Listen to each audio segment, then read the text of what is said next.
इस वीडियो में हम लारावेल 11 में कराट ऑपरेशन को परफॉर्म करने वाले हैं।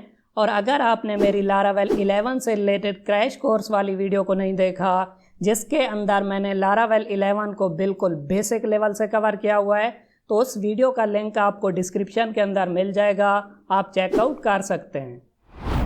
अस्सलाम वालेकुम friends, welcome to technical Amar. So first of all हम क्या करते हैं, प्रोजेक्ट का डेमो देख लेते हैं, उसके बाद इस प्रोजेक्ट को हम स्क्रैच से क्रिएट करेंगे। सो आप यहाँ पे देख सकते हैं कि आपको यहाँ पे पोस्ट शो हो रही होंगी। अगर हम चाहें तो किसी भी पोस्ट को यहाँ से डिटेल में भी देख सकते हैं। फॉर एग्जांपल यहाँ पे मैं व्यू पे क्लिक करता हूँ तो आप यहाँ पे देख सकते हैं कि उस पोस्ट से रिलेटेड जितना भी डेटा है हमें यहाँ पे शो हो रहा है। और अगर हम चाहें तो किसी भी पोस्ट को यहाँ से एडिट भी कर सकते हैं। फॉर एग्जांपल यहाँ पे मैं PHP 8.2 वाली पोस्ट को एडिट करता हूँ, तो हम एडिट पे क्लिक करेंगे। सो हम चाहें तो इसका टाइटल भी चेंज कर सकते हैं, डिस्क्रिप्शन भी चेंज कर सकते हैं और यहाँ पे इमेज भी चेंज कर सकते हैं। सो मैं क्या करता हूँ, यहाँ पे इसका टाइटल जो है वो चेंज करता हूँ 8.2 से 8.3 और उसके बाद मैं क्या करता हूँ, यहाँ पे अपडेट पोस्ट पे क्लिक करता हूँ। तो आप यहाँ पे देख सकते हैं कि डेटा चेंज हो चुका है। और अगर हम चाहें तो इस पोस्ट को डिलीट भी कर सकते हैं, बट मैं क्या करता हूँ, फर्स्ट ऑफ ऑल इसे क्रिएट करता हूँ, एक और पोस्ट को क्रिएट करता हूँ। तो यहाँ पे हम पोस्ट को क्रिएट भी कर सकते हैं। मैं क्या करता हूँ, यहाँ पे इसका टाइटल रखता हूँ Vue.js और डिस्क्रिप्शन हम लेते हैं यहाँ पे लोरम इप्सम से, और यहाँ से ये वाला टेक्स्ट मैं कॉपी करता हूँ और यहाँ पे डिस्क्रिप्शन में पेस्ट कर देता हूँ। और यहाँ पे हम क्या करते हैं, कोई इमेज अपलोड करते हैं। सो ये वाली इमेज हम ले लेते हैं यहाँ पे और उसके बाद क्रिएट पोस्ट पे क्लिक करते हैं। तो आप यहाँ पे देख सकते हैं कि एक पोस्ट क्रिएट हो चुकी है। अब अगर मैं इसे डिलीट करना चाहता हूँ तो मैं क्या करूँगा, यहाँ पे डिलीट पे क्लिक करूँगा। तो आप यहाँ पे देख सकते हैं कि पोस्ट डिलीटेड सक्सेसफुली और यहाँ पे वो वाली पोस्ट डिलीट हो चुकी है। सो अब हम क्या करते हैं, यहाँ पे इस प्रोजेक्ट को बिल्कुल स्क्रैच से क्रिएट करते हैं, बट उससे पहले आपके पास लोकल सर्वर होना चाहिए। तो यहाँ पे मैं यूज़ करने वाला हूँ ज़ैम्प को। आप यहाँ पे वैम्प को भी यूज़ कर सकते हैं। तो यहाँ पे मैं ज़ैम्प को यूज़ करने वाला हूँ। तो आपने क्या करना है, यहाँ पे ज़ैम्प को डाउनलोड करके इंस्टॉल कर लेना है। इसका लिंक मैं आपको डिस्क्रिप्शन के अंदर दे दूँगा। और अगर आप चाहते हैं कि आप यहाँ पे लारावेल का प्रोजेक्ट क्रिएट करें या फिर लारावेल से रिलेटेड किसी भी पैकेज को इंस्टॉल करें, तो आपको क्या करना पड़ेगा, यहाँ पे कंपोज़र को भी इंस्टॉल करना पड़ेगा। तो इसका लिंक भी मैं आपको डिस्क्रिप्शन के अंदर दे दूँगा। और यहाँ पे एडिटर के तौर पे हम यूज़ करने वाले हैं VS कोड को, तो इसका लिंक भी मैं आपको डिस्क्रिप्शन के अंदर दे दूँगा। आपने क्या करना है, यहाँ पे इसे डाउनलोड करके इंस्टॉल कर लेना है। सो मैं क्या करता हूँ, यहाँ से ज़ैम्प वाले टैब को क्लोज़ कर देता हूँ, कंपोज़र वाले को, VS कोड को, और यहाँ पे हमारा जो प्रीवियस प्रोजेक्ट था उसे भी हम क्लोज़ कर देते हैं। और यहाँ पे मैं क्या करता हूँ, VS कोड को भी क्लोज़ कर देता हूँ और यहाँ से ज़ैम्प को भी स्टॉप कर देता हूँ। और अब आपने क्या करना है, जब आप ज़ैम्प को इंस्टॉल कर लेंगे तो यहाँ पे सर्च बार में आपने आके लिखना है ज़ैम्प। तो यहाँ पे आपको ज़ैम्प वाली ऐप मिल जाएगी। आपने क्या करना है, इस पर क्लिक कर देना है। सो जैसे ही आपके पास यहाँ पे ज़ैम्प ओपन हो जाएगा तो आपने क्या करना है, यहाँ से अपाचे को स्टार्ट करना है और MySQL को स्टार्ट करना है, क्योंकि हम डेटाबेस के तौर पे यहाँ पे MySQL को यूज़ करने वाले हैं। उसके बाद आपने क्या करना है, यहाँ पे एक्सप्लोरर पे क्लिक करना है।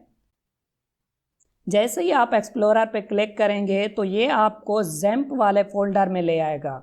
मैंने यहाँ पे ज़ैम्प को C ड्राइव में इंस्टॉल किया हुआ है। आपने जिस ड्राइव में भी इंस्टॉल किया होगा आपको ये ज़ैम्प वाले फ़ोल्डर में ले आएगा। उसके बाद आपने क्या करना है, यहाँ पे htdocs पे क्लिक करना है। हमारे PHP के या फिर लारावेल के जितने भी प्रोजेक्ट्स होंगे उन्हें हम रखेंगे htdocs वाले फ़ोल्डर के अंदर।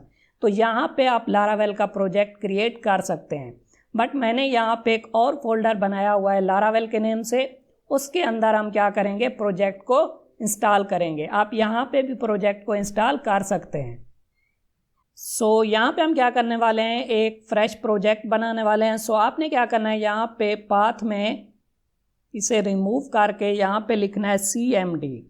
तो क्या होगा, यहाँ पे CMD ओपन हो जाएगा लारावेल वाले फोल्डर के अंदर। आप यहाँ पे देख सकते हैं ओपन हो चुका है। अगर आपने XAMPP को इंस्टॉल कर लिया है तो आप यहाँ पे PHP का वर्जन चेक कर सकते हैं। PHP का आपके पास वर्जन मिनिमम 8.2 होना चाहिए लारावेल 11 के लिए। तो आप यहाँ पे देख सकते हैं कि मेरे पास PHP का वर्जन क्या है, 8.2 है। उसके बाद आपके पास कंपोज़र भी इंस्टॉल्ड होना चाहिए। तो आप यहाँ पे अगर लिखेंगे कंपोज़र F1 वर्जन, तो आप यहाँ पे देख सकते हैं कि कंपोज़र भी हमारे पास इंस्टॉल्ड है। आप यहाँ पे देख सकते हैं। अब हम क्या कर सकते हैं कि अपना प्रोजेक्ट क्रिएट कर सकते हैं। तो मैं क्या करता हूँ, यहाँ पे वापस आता हूँ और यहाँ पे हम प्रोजेक्ट को क्रिएट करेंगे। उसके लिए मैं क्या करता हूँ, वापस आता हूँ डॉक्यूमेंटेशन पे और यहाँ पे डॉक्यूमेंटेशन पे हम क्लिक करते हैं। तो यहाँ पे इंस्टॉलेशन पार्ट है हमारे पास। थोड़ा सा मैं इसे स्क्रॉल डाउन करता हूँ तो यहाँ पे आप देख सकते हैं कि हमारे पास यहाँ पे 2 तरीके हैं प्रोजेक्ट को इंस्टॉल करने के। तो मैं क्या करूँगा, इस वे को यहाँ पे यूज़ करूँगा। कंपोज़र क्रिएट प्रोजेक्ट laravel/laravel, यहाँ पे वर्जन 11 होगा और ये हमारे प्रोजेक्ट का नेम होगा। तो मैं क्या करता हूँ, यहाँ से इसे कॉपी करता हूँ और यहाँ पे पेस्ट कर देता हूँ और यहाँ पे हम प्रोजेक्ट का नेम रखेंगे laravel 11 CRUD और मैं यहाँ पे ऐड करता हूँ। तो आप यहाँ पे देख सकते हैं कि लारावेल का प्रोजेक्ट यहाँ पे डाउनलोड हो रहा है। जैसे ये कंप्लीट होता है तो हम नेक्स्ट प्रोसेस को कंटिन्यू करते हैं। हमारा प्रोजेक्ट डाउनलोड हो चुका है लारावेल वाले फोल्डर के अंदर। तो मैं क्या करता हूँ, यहाँ से CMD को क्लोज कर देता हूँ और हम वापस आते हैं अपने फोल्डर की तरफ।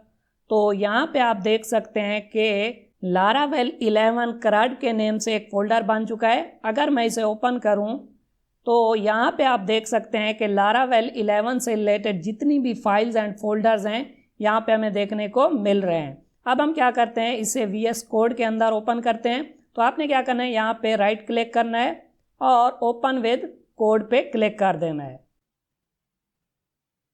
तो आप यहाँ पे देख सकते हैं कि हमारा प्रोजेक्ट VS कोड के अंदर ओपन हो चुका है। तो मैं क्या करता हूँ, यहाँ से टर्मिनल को ओपन करता हूँ, 3 डॉट पे क्लिक करता हूँ, यहाँ पे टर्मिनल एंड न्यू टर्मिनल।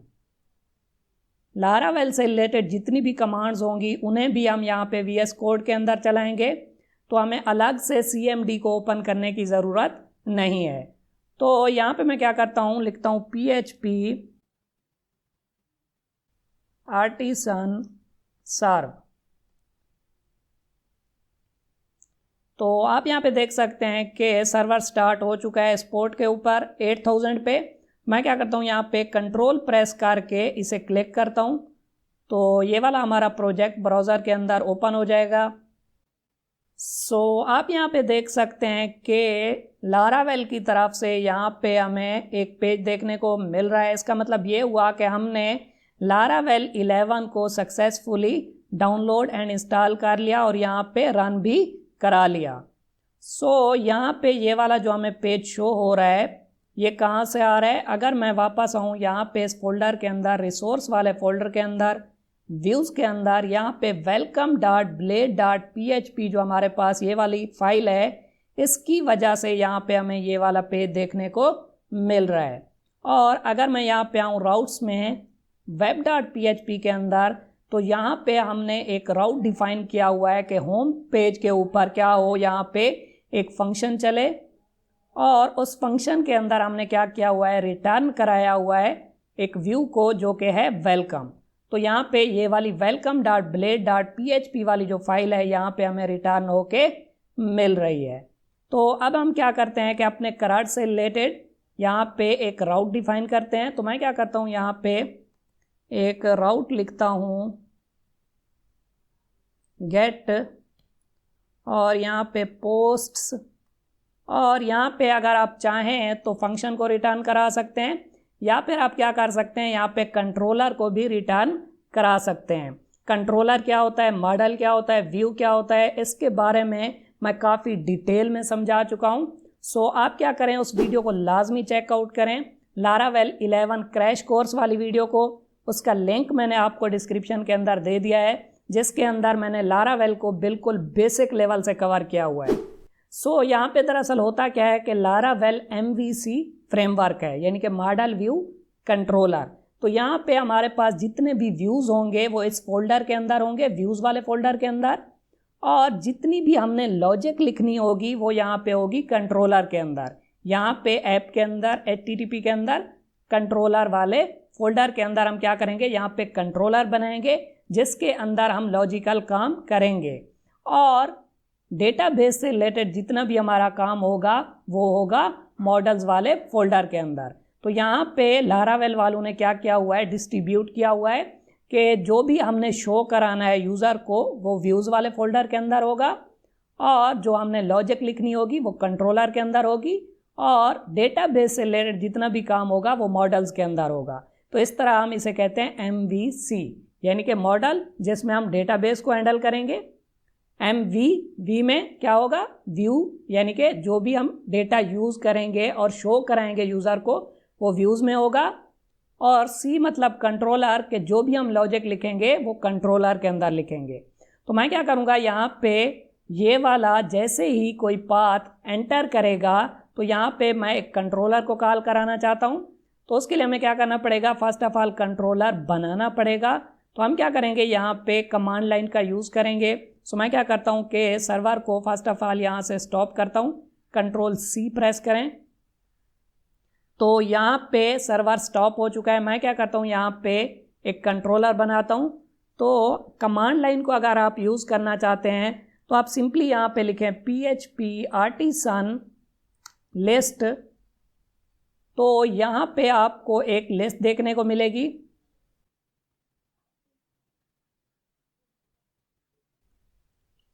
आप यहाँ पे देख सकते हैं कि हमें एक एरर शो हो रहा है कि हमने जो यहाँ पे राउट डिफाइन किया हुआ है, यहाँ पे हमने सेकंड पैरामीटर को यहाँ पे पास नहीं किया। तो मैं क्या करता हूँ, फर्स्ट ऑफ ऑल इसे कमेंट कर देता हूँ, और अब हम क्या करते हैं कि जो भी हमारे पास कमांड्स हैं उन्हें देखने के लिए हम दोबारा यहाँ पे कमांड लिखते हैं PHP artisan list। तो अब आप यहाँ पे देख सकते हैं कि यहाँ पे कमांड लाइन के थ्रू हम क्या कर सकते हैं, यहाँ पे बहुत सी चीज़ें कर सकते हैं। फॉर एग्जांपल कुछ चीज़ें मैं यहाँ पे आपको दिखा देता हूँ, जैसे कि अगर हम चाहें तो यहाँ पे हम क्या कर सकते हैं, PHP artisan make की मदद से यहाँ पे मिडलवेयर बना सकते हैं, माइग्रेशन बना सकते हैं, मॉडल बना सकते हैं, कंट्रोलर बना सकते हैं यहाँ पे। तो हम क्या करेंगे कि PHP artisan की मदद से यहाँ पे कंट्रोलर को क्रिएट करेंगे।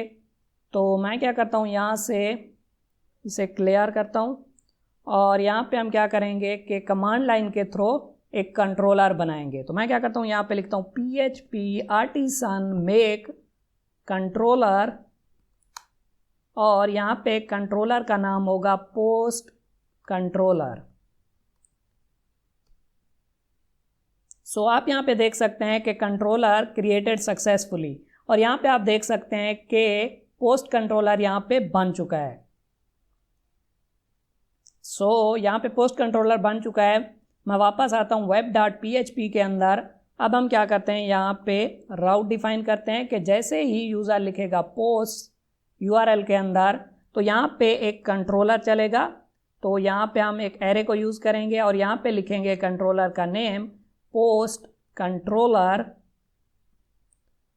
क्लास, और यहाँ पे हम क्या करेंगे, सेकंड पैरामीटर में हम यहाँ पे मेथड का नेम देंगे। तो यहाँ पे इंडेक्स वाला मेथड कॉल होना चाहिए। बट अगर हम यहाँ पे पोस्ट कंट्रोलर को यूज़ करने वाले हैं तो हमें यहाँ पे बताना पड़ेगा कि हम पोस्ट कंट्रोलर को यूज़ करने वाले हैं, जो कि है ऐप के अंदर HTTP के अंदर कंट्रोलर्स के अंदर पोस्ट कंट्रोलर .php। तो यहाँ पे हमें इसे इंपोर्ट भी करना पड़ेगा।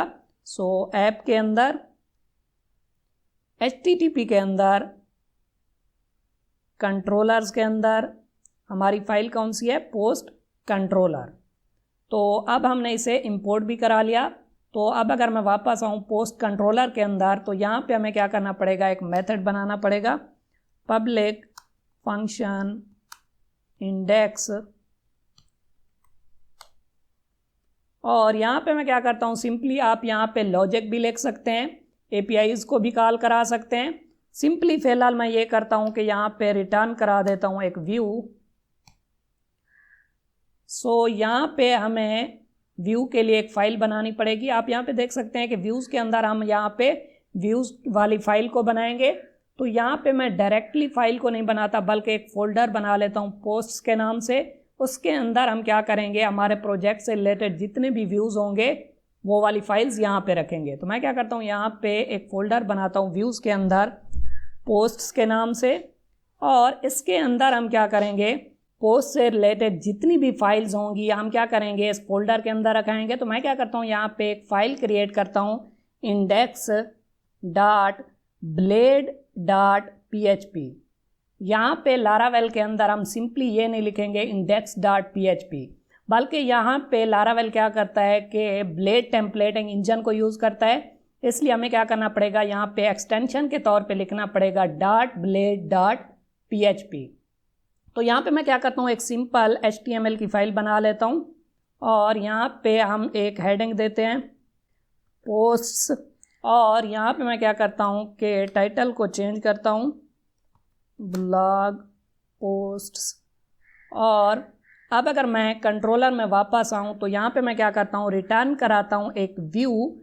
अब यहाँ पे आप देख सकते हैं कि राउट के अंदर हमने यहाँ पे लिखा था रिटर्न व्यू वेलकम। जस्ट हमने यहाँ पे वेलकम वाली जो फाइल है उसका नेम लिखा था, बट यहाँ पे अगर हम इंडेक्स वाली फाइल को रिटर्न कराना चाहते हैं तो हम सिंपली इंडेक्स नहीं लिखेंगे, क्योंकि यहाँ पे व्यूज़ के अंदर एक फ़ोल्डर है पोस्ट, उसके अंदर इंडेक्स वाली फ़ाइल है। तो हम क्या करेंगे, फ़र्स्ट ऑफ ऑल उस फोल्डर का नेम लिखेंगे पोस्ट, उसके बाद डॉट लगा के हम क्या करेंगे, फाइल का नेम लिखेंगे इंडेक्स। सो अब अगर मैं यहाँ पे सर्वर को स्टार्ट करूँ PHP आर्टिसन सर्व, और ब्राउज़र पे वापस आऊँ और यहाँ पे इसे रिफ़्रेश करूँ, सो सेम वही पेज हमें देखने को मिल रहा है। बट यहाँ पे अगर हम पाथ को चेंज करें, URL को चेंज करें, अब यहाँ पे हमने क्या करना है, पोस्ट लिखना है। अगर मैं यहाँ पे URL के अंदर लिखूँ पोर्ट के सामने /posts, सो आप यहाँ पे देख सकते हैं कि हमें शो हो रहा है पोस्ट। दरअसल क्या हो रहा है, यहाँ पे हमने इस राउट को हिट किया तो यहाँ पे ये वाला कंट्रोलर कॉल हुआ, उसके अंदर ये वाला मेथड कॉल हुआ। उस मेथड के अंदर हमने क्या किया हुआ है, यहाँ पे एक व्यू को रिटर्न कराया हुआ है, और उस व्यू के अंदर हमने यहाँ पे लिखी हुई है एक हेडिंग पोस्ट, इसलिए यहाँ पे हमें शो हो रहा है पोस्ट। सो आपने यहाँ पे देखा कि हमने कंट्रोलर बनाया पोस्ट कंट्रोलर, जिसके अंदर कोई भी मेथड नहीं था। हमने खुद से यहाँ पे एक मेथड बनाया इंडेक्स के नेम से। सो अगर यहाँ पे हम करंट ऑपरेशन को परफॉर्म करने वाले हैं तो यहाँ पे हमें बहुत से मेथड्स की ज़रूरत पड़ेगी, जिसके अंदर हम क्या करेंगे, डेटा को क्रिएट भी करेंगे, एडिट भी करेंगे, अपडेट करेंगे, डिलीट करेंगे। तो उसके लिए हमें खुद से यहाँ पे मेथड्स बनाने पड़ेंगे। बट हम क्या कर सकते हैं, यहाँ पे लारावेल की मदद से भी मेथड्स को क्रिएट कर सकते हैं। तो मैं क्या करता हूँ, यहाँ पे इस कंट्रोलर को डिलीट करता हूँ, और हम क्या करते हैं, कमांड लाइन के थ्रू एक और कंट्रोलर बनाते हैं जिसके अंदर बाय डिफ़ॉल्ट हमें मेथड्स देखने को मिलेंगे। तो मैं क्या करता हूँ, यहाँ से सर्वर को स्टॉप करता हूँ, और यहाँ पे हम एक और कंट्रोलर बनाते हैं PHP आर्टिसन मेक कंट्रोलर, और यहाँ पे कंट्रोलर का हम नेम लिखेंगे पोस्ट कंट्रोलर, और यहाँ पे आपने एक फ्लैग ऐड करना है -r। तो यहाँ पे क्या होगा, रिसोर्स कंट्रोलर बनेगा। सो आप यहाँ पे देख सकते हैं कि पोस्ट कंट्रोलर बन चुका है। बट अब आप यहाँ पे देख सकते हैं कि इस कंट्रोलर के अंदर हमें यहाँ पे मेथड्स देखने को मिल रहे हैं, इंडेक्स वाला मेथड, क्रिएट वाला मेथड, उसके बाद स्टोर वाला मेथड, शो वाला मेथड, और यहाँ पे एडिट के लिए हमें एक मेथड मिल रहा है, और यहाँ पे अपडेट एंड डिस्ट्रॉय यानी कि डिलीट के लिए भी एक मेथड देखने को मिल रहा है। अब हम क्या करते हैं कि डेटाबेस को क्रिएट करते हैं। तो डेटाबेस के लिए हमें क्या करना पड़ेगा, यहाँ पे आना पड़ेगा .env फाइल के अंदर। तो .env फाइल के अंदर आप यहाँ पे देख सकते हैं कि डेटाबेस से रिलेटेड हमें चीज़ें देखने को मिल रही हैं। यहाँ पे आप देख सकते हैं कि बाय डिफ़ॉल्ट जो डेटाबेस है वो क्या है, SQLite है। लारावेल 10 तक हमारे पास क्या होता था, MySQL होता था। अब लारावेल 11 के अंदर एज ए डिफ़ॉल्ट डेटाबेस रखा गया है SQLite। बट हम क्या करेंगे, यहाँ पे MySQL को यूज़ करेंगे। तो मैं क्या करता हूँ, इसे अनकमेंट करता हूँ और यहाँ पे हम MySQL को यूज़ करेंगे और यहाँ पे डेटाबेस का नेम होगा। तो हम क्या करते हैं कि एक डेटाबेस क्रिएट कर लेते हैं PHP MyAdmin में। तो आप क्या करें, ज़ेब में वापस आएँ और यहाँ पे MySQL के सामने एडमिन पे क्लिक कर दें। जैसे ही आप एडमिन पे क्लिक करेंगे तो यहाँ पे ब्राउज़र के अंदर PHP MyAdmin ओपन हो जाएगा। तो यहाँ पे हम क्या करेंगे, अपना डेटाबेस क्रिएट करेंगे। तो मैं क्या करता हूँ, यहाँ पे न्यू पे क्लिक करता हूँ और यहाँ पे हमने क्या करना है, डेटाबेस का नेम रखना है। तो मैं क्या करता हूँ, यहाँ पे डेटाबेस का नेम रखता हूँ Laravel 11 _CRUD और क्रिएट पे क्लिक करता हूँ। तो आप यहाँ पे देख सकते हैं कि Laravel 11 CRUD के नेम से एक डेटाबेस बन चुका है, बट इसके अंदर टेबल्स नहीं हैं और यहाँ पे हम टेबल्स को क्रिएट भी नहीं करने वाले, क्योंकि हम Laravel की मदद से क्या करेंगे, डेटाबेस के अंदर टेबल्स को क्रिएट करेंगे। तो मैं वापस आता हूँ VS कोड पे और यहाँ पे डेटाबेस का नेम हम लिखेंगे Laravel 11 _CRUD और यूज़र नेम रूट ही होने वाला है और पासवर्ड कुछ भी नहीं होगा। तो अब हमने क्या करना है, यहाँ पे मैंने आपको बताया था कि डेटाबेस से रिलेटेड जितना भी काम होगा वो हम करेंगे मॉडल्स के थ्रू, और डेटाबेस के अंदर जो टेबल्स होंगी उन्हें क्रिएट करने के लिए हम क्या करेंगे, यहाँ पे आएंगे डेटाबेस वाले फोल्डर के अंदर।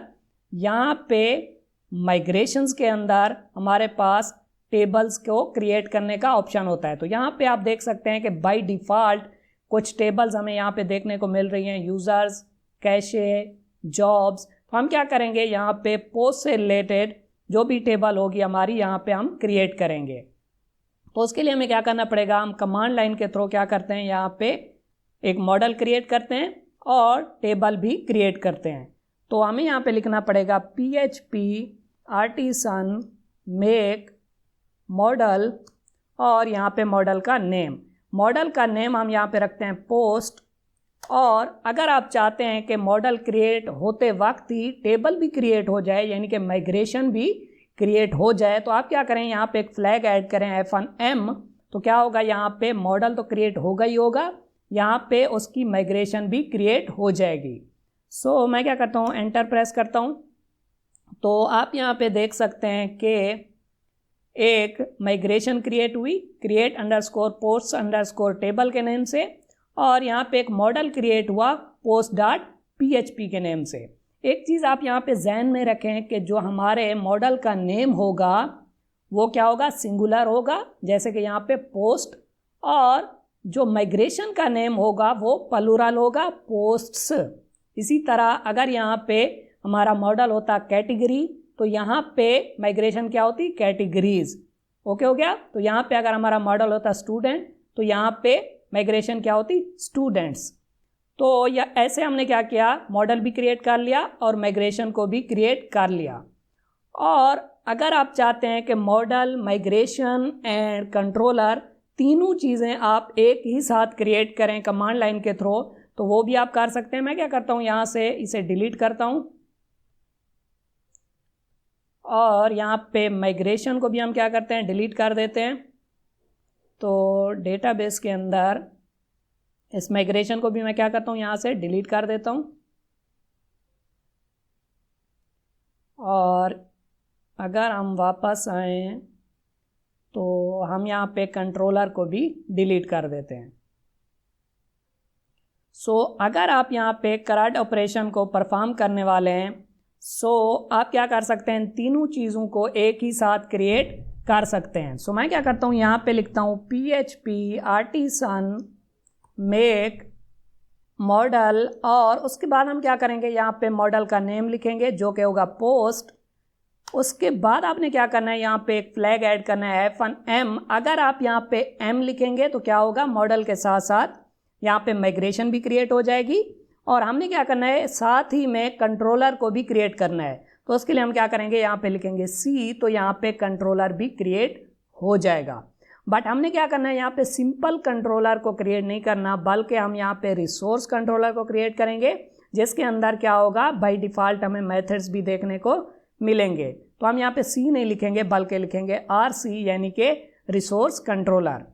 तो अब आप यहाँ पे देख सकते हैं कि मॉडल भी क्रिएट हो चुका है पोस्ट के नेम से, माइग्रेशन भी क्रिएट हो चुकी है पोस्ट्स की नेम से, और यहाँ पे कंट्रोलर भी क्रिएट हो चुका है पोस्ट कंट्रोलर के नेम से। सो अब अगर हम वापस आए तो यहाँ पे आप देख सकते हैं कि टेबल भी क्रिएट हो चुकी है, और यहाँ पे मॉडल्स के अंदर मॉडल भी क्रिएट हो चुका है, और यहाँ पे ऐप के अंदर HTTP के अंदर कंट्रोलर के अंदर कंट्रोलर भी क्रिएट हो चुका है। तो अब हम क्या करते हैं, और हमने डेटाबेस को भी सेटअप कर लिया है .env के अंदर। आप यहाँ पे देख सकते हैं कि हमने यहाँ पे MySQL को एज ए डेटाबेस रखा, और यहाँ पे हमारे डेटाबेस का नेम लिखा, और यहाँ पे हमने PHP MyAdmin के अंदर यहाँ पे डेटाबेस को भी क्रिएट किया। सो अब मैं क्या करता हूँ, यहाँ से वापस सर्वर को रन करता हूँ, PHP artisan serve,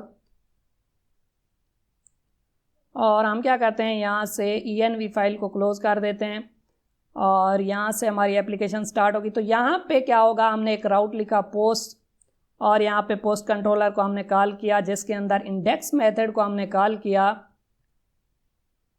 तो यहाँ पे इंडेक्स मेथड के अंदर अब हमने क्या करना है, यहाँ पे एक व्यू को रिटर्न कराना है, रिटर्न व्यू, और व्यू हमारा क्या है, पोस्ट वाले फोल्डर के अंदर इंडेक्स। तो इस तरह क्या होगा कि हम व्यू के अंदर आएंगे, जो कि है index.blade.php।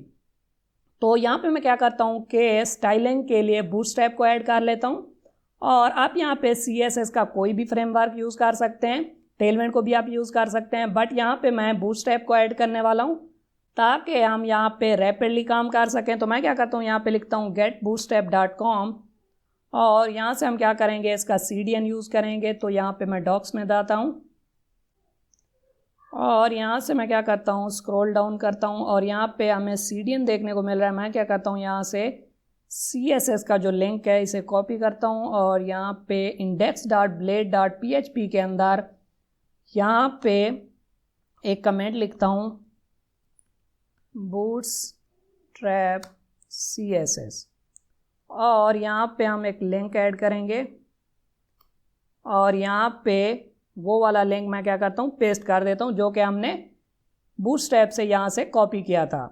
तो अब यहाँ पे बूटस्ट्रैप ऐड हो चुकी है। तो यहाँ पे अगर मैं रिफ़्रेश करता हूँ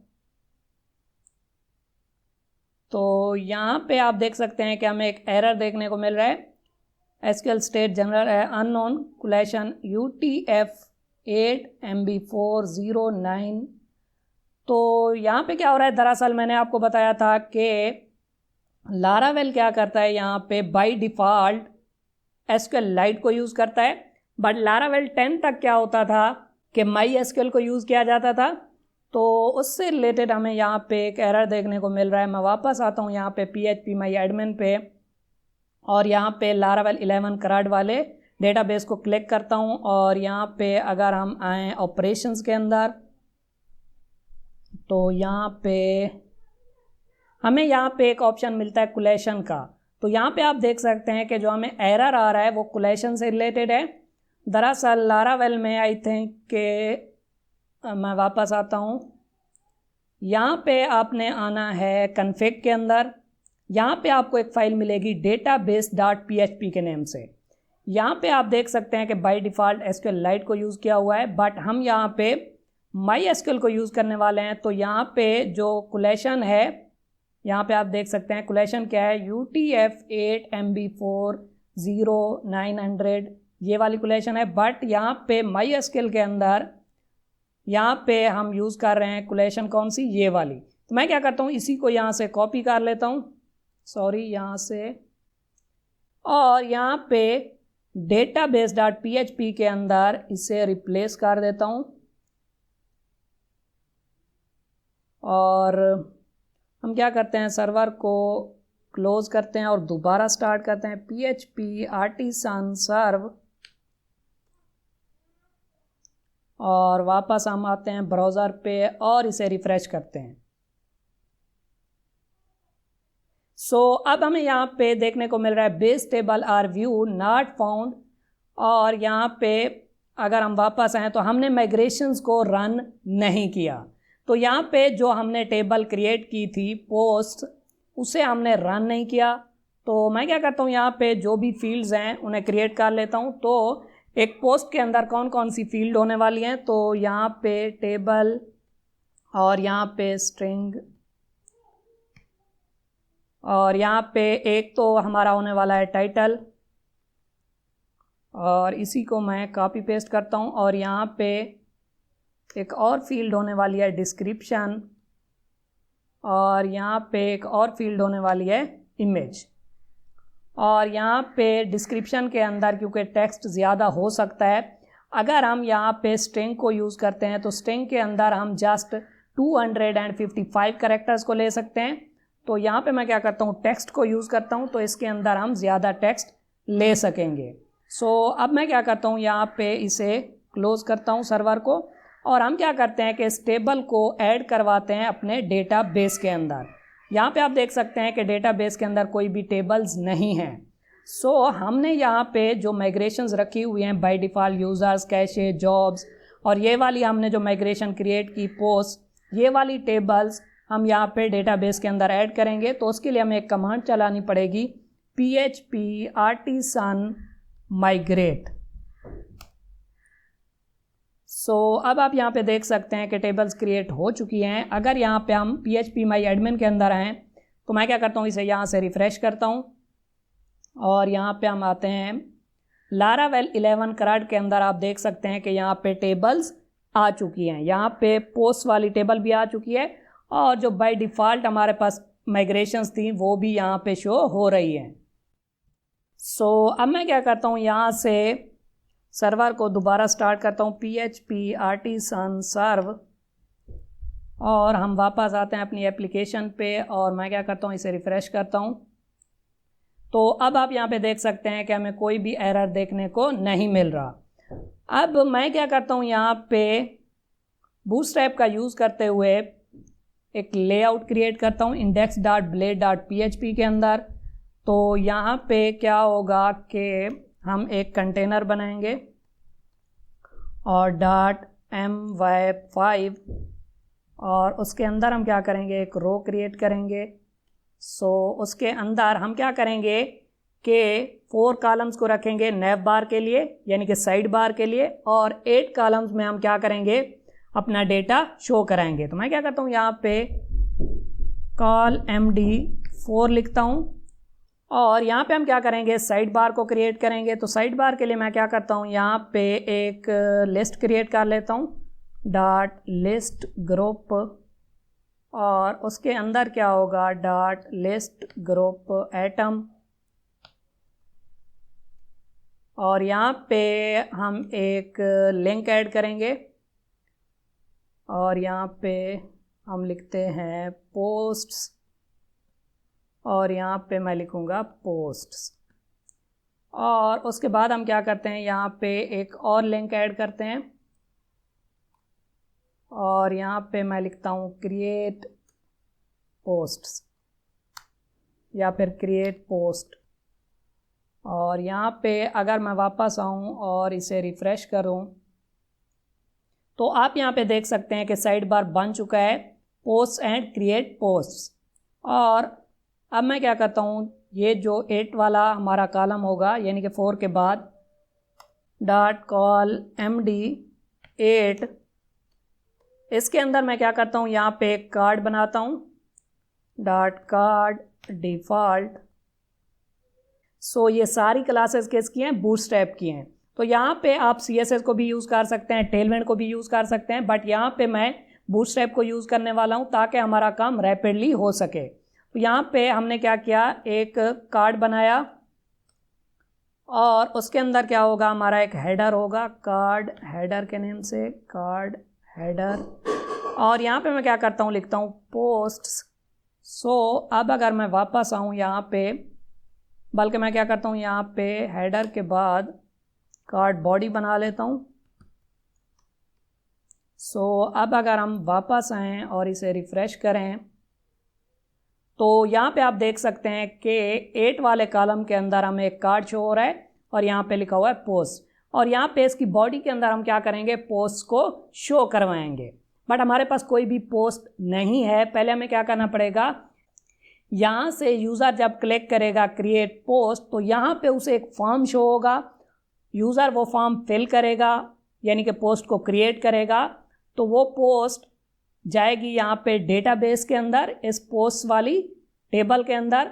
उस डेटा को फिर हम क्या करेंगे, यहाँ पे शो कराएंगे। फर्स्ट ऑफ ऑल हम क्या करते हैं, यहाँ पे पोस्ट को क्रिएट करवाते हैं।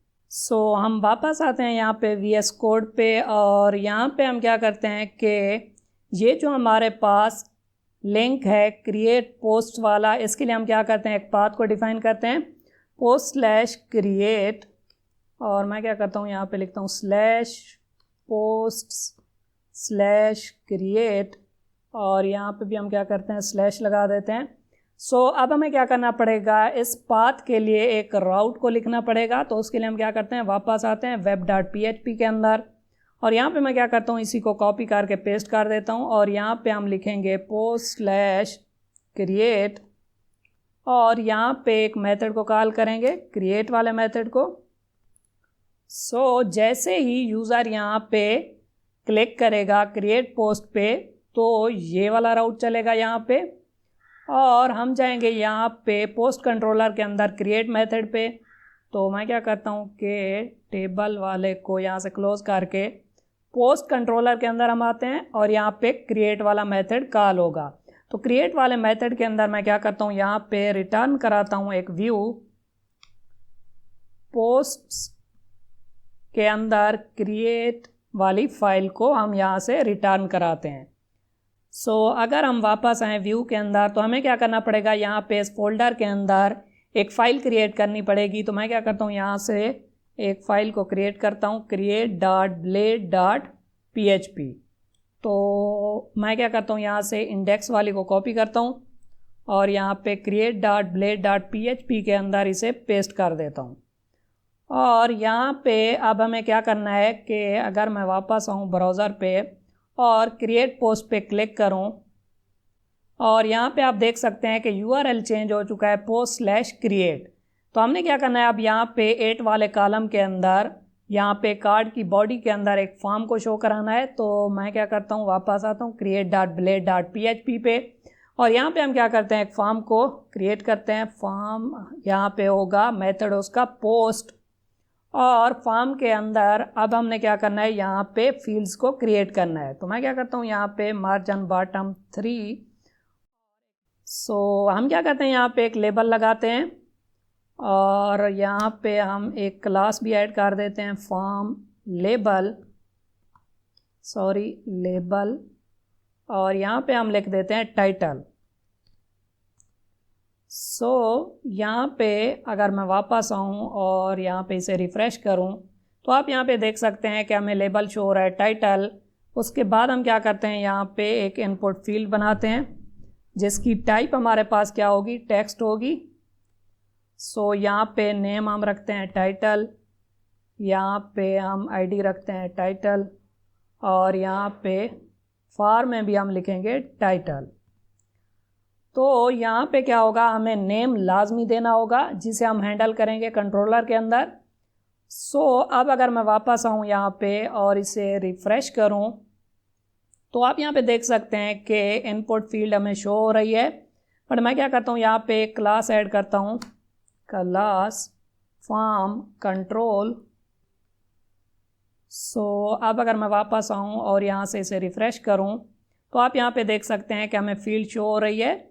और अब मैं क्या करता हूँ, इसी डिव को यहाँ से कॉपी करता हूँ और यहाँ पे पेस्ट कर देता हूँ, और इसे हम यूज़ करेंगे डिस्क्रिप्शन के लिए। मैं क्या करता हूँ, यहाँ पे मल्टी कर्सर का यूज़ कर लेता हूँ। आपने क्या करना है, यहाँ पे आल्ट को प्रेस करना है और यहाँ पे क्लिक करते जाना है, और यहाँ पे भी हम क्लिक कर देते हैं, और उसके बाद यहाँ पे आईडी के लिए भी क्लिक कर देते हैं। तो अब मैं क्या करता हूँ, यहाँ पे इसे चेंज करता हूँ डिस्क्रिप्शन, और यहाँ पे हम क्या करते हैं, डी को कैपिटल कर देते हैं। सॉरी, यहाँ पे हम डी को कैपिटल कर देंगे। सो अब अगर मैं वापस आऊँ यहाँ पे और इसे रिफ़्रेश करूँ तो एक और फील्ड यहाँ पे बन चुकी है डिस्क्रिप्शन के लिए, बट यहाँ पे हमें इनपुट नहीं चाहिए, बल्कि यहाँ पे हम क्या करेंगे, टेक्स्ट एरिया का यूज़ करेंगे। तो मैं क्या करता हूँ, यहाँ से इसे इरेज करता हूँ और यहाँ पे टेक्स्ट एरिया, और यहाँ पे एक क्लास को हम ऐड करेंगे फॉर्म कंट्रोल, और सो यहाँ पे नेम क्या होगा और आईडी क्या होगी, डिस्क्रिप्शन ही होगी। तो मैं क्या करता हूँ, यहाँ पे मल्टी कर्सर का यूज़ करता हूँ और यहाँ पे भी डिस्क्रिप्शन, और यहाँ पे कॉलम्स एंड रोज़ के लिए मैं क्या करता हूँ, यहाँ पे 5 लिखता हूँ। सो अब अगर मैं वापस आऊँ ब्राउज़र पे और यहाँ से इसे रिफ़्रेश करूँ तो आप यहाँ पे देख सकते हैं कि डिस्क्रिप्शन के लिए अब क्या हो रहा है, यहाँ पे टेक्स्ट एरिया हो चुका है। और अब हम क्या करते हैं, यहाँ पे इसी को कॉपी करते हैं, बल्कि टाइटल वाले को कॉपी कर लेते हैं यहाँ से और यहाँ पे पेस्ट कर देते हैं। और यहाँ पे टाइटल की बजाय हम यूज़ करेंगे इमेज, और यहाँ पे आईडी के लिए भी इमेज। सो यहाँ पे आई थिंक मैंने कर्सर ऐड नहीं किया, तो मैं क्या करता हूँ, यहाँ पे लिखता हूँ इमेज, और यहाँ पे टाइप होगी फाइल। सो अब अगर मैं वापस आऊँ और यहाँ से इसे रिफ़्रेश करूँ तो आप यहाँ पे देख सकते हैं कि इमेज के लिए भी फील्ड ऐड हो चुकी है। और उसके बाद हम क्या करते हैं, यहाँ पे इसे पेस्ट करते हैं और यहाँ पे हम क्या करेंगे, एक बटन को यूज़ करेंगे। सो यहाँ पे बटन .btn सक्सेस, और यहाँ पे हम लिखते हैं क्रिएट पोस्ट। और अब अगर मैं वापस आऊँ और यहाँ पे इसे रिफ़्रेश करूँ तो आप यहाँ पे देख सकते हैं कि फॉर्म यहाँ पे कंप्लीट हो चुका है।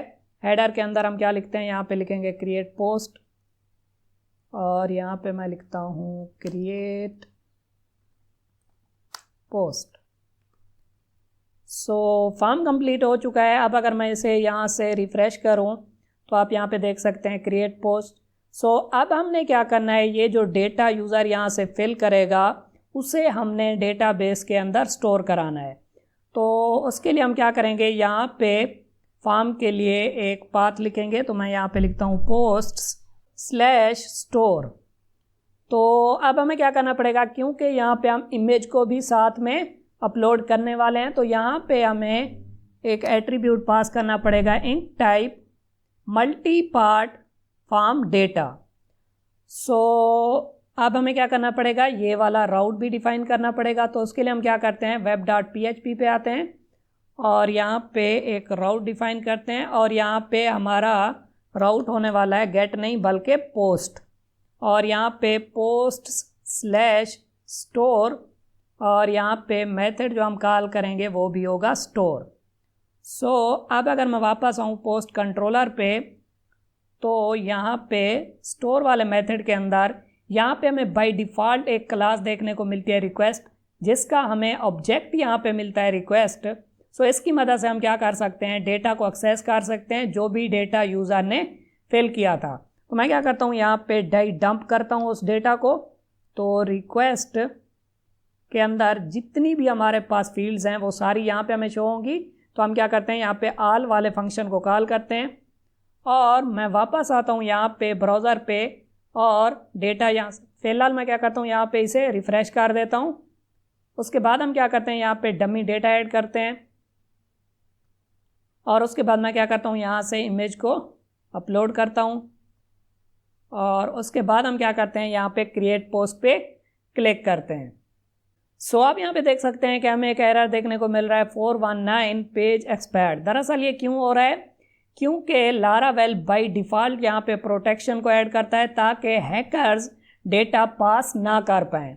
सो उसके लिए हमें क्या करना पड़ता है, यहाँ पे फॉर्म को सबमिट कराते वक्त यहाँ पे एक हिडन टोकन को सेंड करना पड़ता है, जिसके लिए यहाँ पे हम यूज़ करेंगे @CSRF टोकन का। तो आपने क्या करना है, फॉर्म को सबमिट कराते वक्त यहाँ पे CSRF टोकन लगाना है। अब अगर मैं वापस आऊँ यहाँ पे और इसे रिफ़्रेश करूँ और यहाँ पे कंटिन्यू पे क्लिक करूँ, हमें यहाँ पे शो हो रहा है 419 पेज एक्सपायर्ड। आई थिंक ये यहाँ पे रिफ़्रेश नहीं हुआ। तो मैं क्या करता हूँ, यहाँ पे वापस आता हूँ और इसे रिफ़्रेश करता हूँ और रिफ़्रेश करने के बाद दोबारा यहाँ पे डेटा ऐड करता हूँ और यहाँ पे इमेज को चूज़ करता हूँ और यहाँ पे इसे ओपन करके क्रिएट पोस्ट पे क्लिक करता हूँ। तो अब आप यहाँ पे देख सकते हैं कि डेटा डाई डंप हो रहा है। यहाँ पे आप देख सकते हैं कि टाइटल आ चुका है, डिस्क्रिप्शन आ चुकी है और यहाँ पे इमेज भी आ चुकी है, बट यहाँ पे एक हमें हिडन टोकन देखने को मिलता है जो कि हमने पास नहीं किया था। यहाँ पे लारावेल क्या करता है, एक हिडन टोकन यहाँ पे पास करता है जब हम यहाँ पे लिखते हैं CSRF टोकन। तो इसकी वजह से क्या होता है कि लारावेल प्रोटेक्शन को ऐड करता है ताकि हैकर्स डेटा को पास ना कर पाएँ। तो अब हम क्या करते हैं, यहाँ पे डेटा आ चुका है। हमने क्या करना है, यहाँ पे इस डेटा को डेटाबेस के अंदर स्टोर कराना है, बट उससे भी पहले हमें क्या करना पड़ेगा, इमेज को स्टोर कराना पड़ेगा, क्योंकि इमेज को हम डेटाबेस के अंदर स्टोर नहीं करा सकते।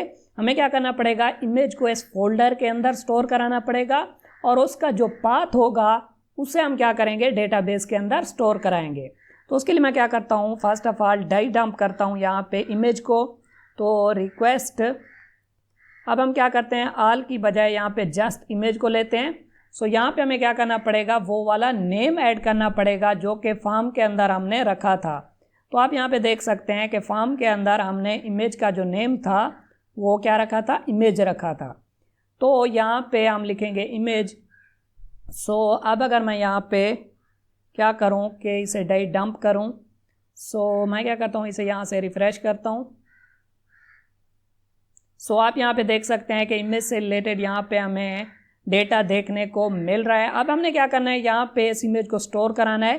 तो उसके लिए लारावेल हमें प्रोवाइड करता है एक फंक्शन स्टोर। तो हमने क्या करना है, स्टोर कराना है इसे किस फोल्डर के अंदर। तो हम क्या करेंगे, एक फ़ोल्डर बनाएंगे पोस्ट्स, उस फोल्डर के अंदर हमने क्या करना है, इस इमेज को स्टोर कराना है। अब अगर मैं वापस आऊँ और यहाँ से इसे रिफ़्रेश करूँ और कंटिन्यू पे क्लिक करूँ, तो आप यहाँ पे देख सकते हैं कि उस इमेज का हमें पाथ देखने को मिल रहा है पोस्ट वाले फोल्डर के अंदर।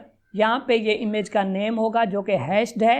यहाँ पे लारावेल ने खुद से यहाँ पे इसका नेम रखा हुआ है हैश्ड करके, ताकि कोई इसे एक्सेस ना कर पाए। अब अगर मैं वापस आऊँ और यहाँ पे आपको दिखाऊँ, तो स्टोरेज वाले फ़ोल्डर के अंदर, ऐप वाले फ़ोल्डर के अंदर यहाँ पे एक पोस्ट वाला फ़ोल्डर बना और उसके अंदर ये वाली इमेज स्टोर हुई। तो आप यहाँ पे देखें कि स्टोरेज के अंदर, ऐप के अंदर, पोस्ट वाले फ़ोल्डर के अंदर ये वाली इमेज आ चुकी है, बट यहाँ पे हम इस इमेज को एक्सेस नहीं कर पाएंगे। अगर हम यहाँ पे यूज़र को वो वाली इमेज दिखाना चाहते हैं, शो करवाना चाहते हैं, तो हम इस इमेज को एक्सेस नहीं कर पाएंगे। ये इमेज यहाँ पे प्रोटेक्टेड है।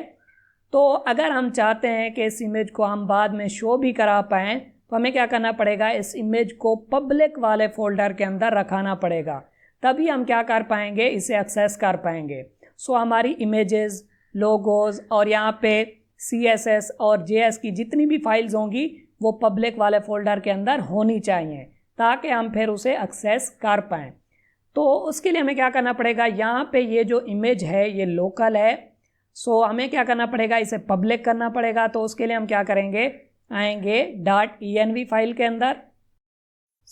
यहाँ पे आपको एक ऑप्शन मिलेगा फाइल सिस्टम डिस्क के नाम से। यहाँ पे आप देख सकते हैं फाइल सिस्टम डिस्क क्या है, लोकल है। हमने क्या करना है, इसे पब्लिक बनाना है। तो हम यहाँ पे लिखेंगे पब्लिक। उसके बाद जब भी हम env फाइल के अंदर चेंजेस करेंगे तो हमें क्या करना पड़ेगा, सर्वर को दोबारा रन करना पड़ेगा। तो मैं क्या करता हूँ, यहाँ पे सर्वर को फर्स्ट ऑफ ऑल स्टॉप करता हूँ और दोबारा PHP आर्टिसन सर्व की मदद से दोबारा इस सर्वर को स्टार्ट करता हूँ। और अब अगर हम यहाँ पे आएँ और इसे रिफ़्रेश करें,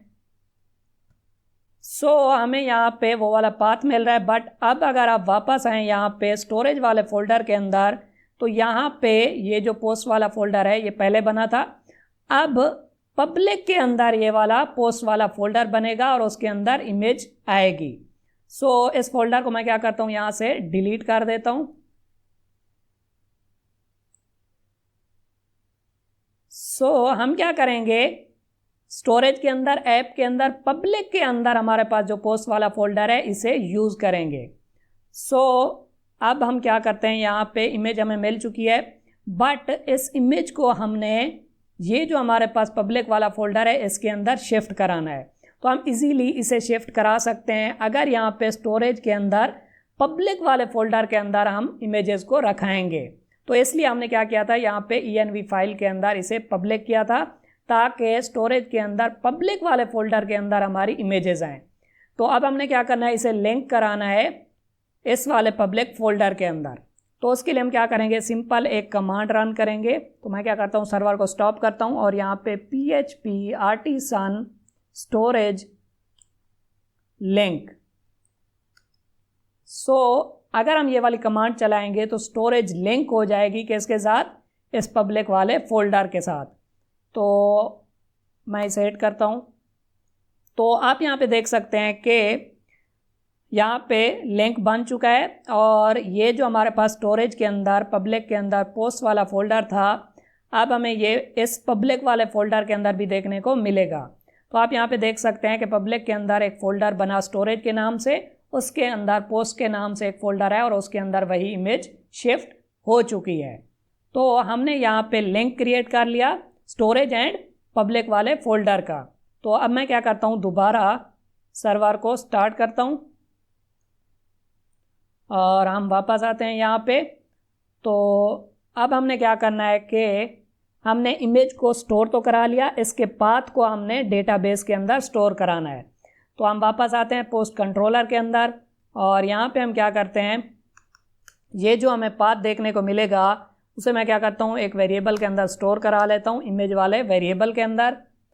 और यहाँ पे अब हम क्या करेंगे, पूरी जो हमारी पोस्ट है उसके अंदर जितनी भी फील्ड्स हैं उन्हें टेबल के अंदर स्टोर कराएंगे। तो उसके लिए हम क्या करेंगे, यहाँ पे डेटाबेस को यूज़ करेंगे, यानी कि मॉडल को यूज़ करेंगे, पोस्ट वाला मॉडल।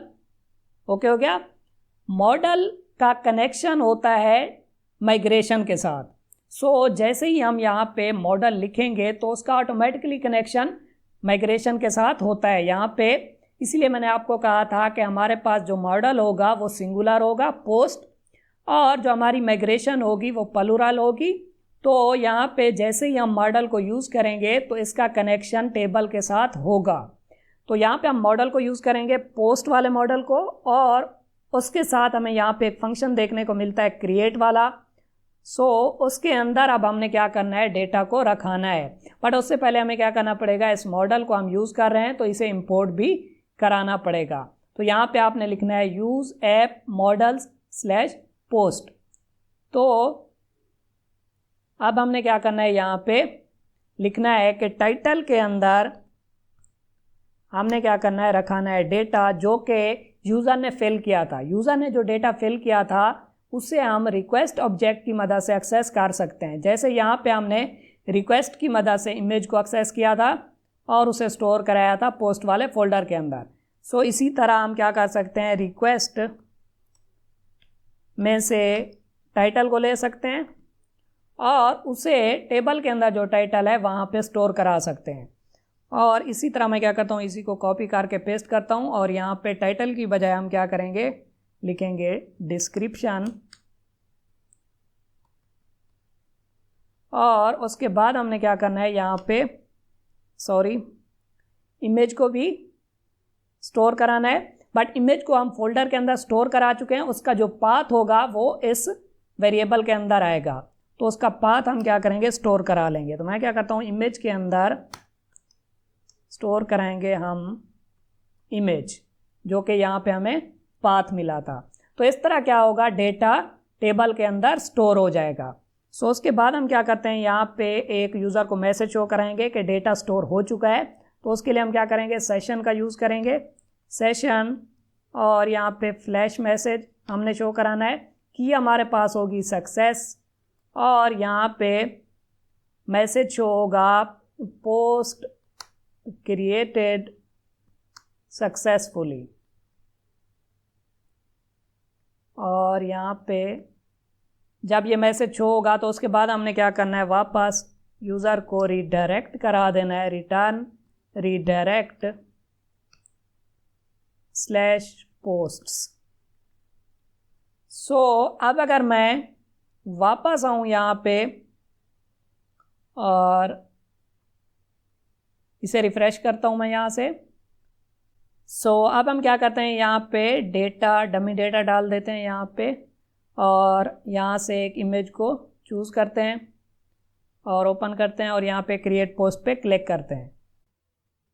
सो हमें यहाँ पे एक एरर शो हो रहा है, add title to fillable property to allow mass assignment on app models post.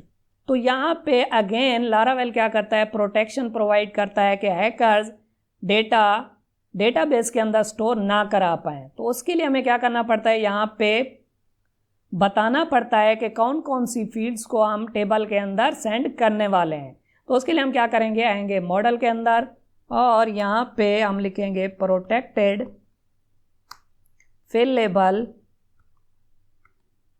और यहाँ पे हम एक एरे पास करेंगे जिसके अंदर हम बताएंगे कि कौन कौन सी फील्ड्स को हम टेबल के अंदर सेंड करने वाले हैं। तो यहाँ पे हम टाइटल को सेंड करने वाले हैं और उसी के साथ डिस्क्रिप्शन को भी सेंड करने वाले हैं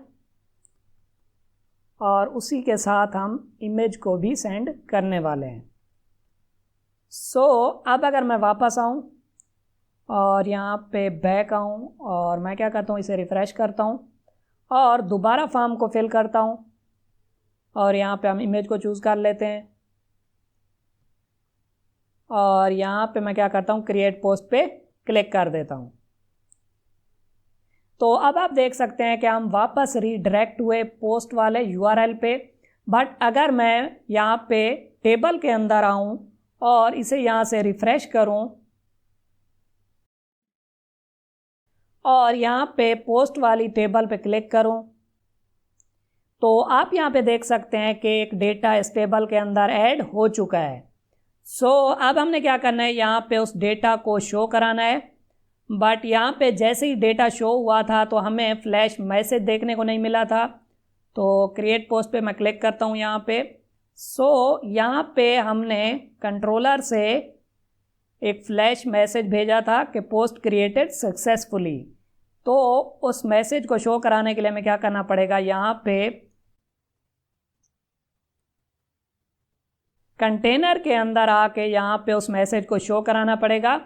तो वो मैसेज हमें शो होगा। तो उसके लिए मैं क्या करता हूँ, वापस आता हूँ डॉक्यूमेंटेशन पे और यहाँ पे मैं क्या करता हूँ, सर्च करता हूँ फ्लैश डेटा, या फिर हम क्या करते हैं यहाँ से खुद से ही लिख लेते हैं। मैं क्या करता हूँ, यहाँ पे हम लगाएंगे एक कंडीशन, इफ सेशन,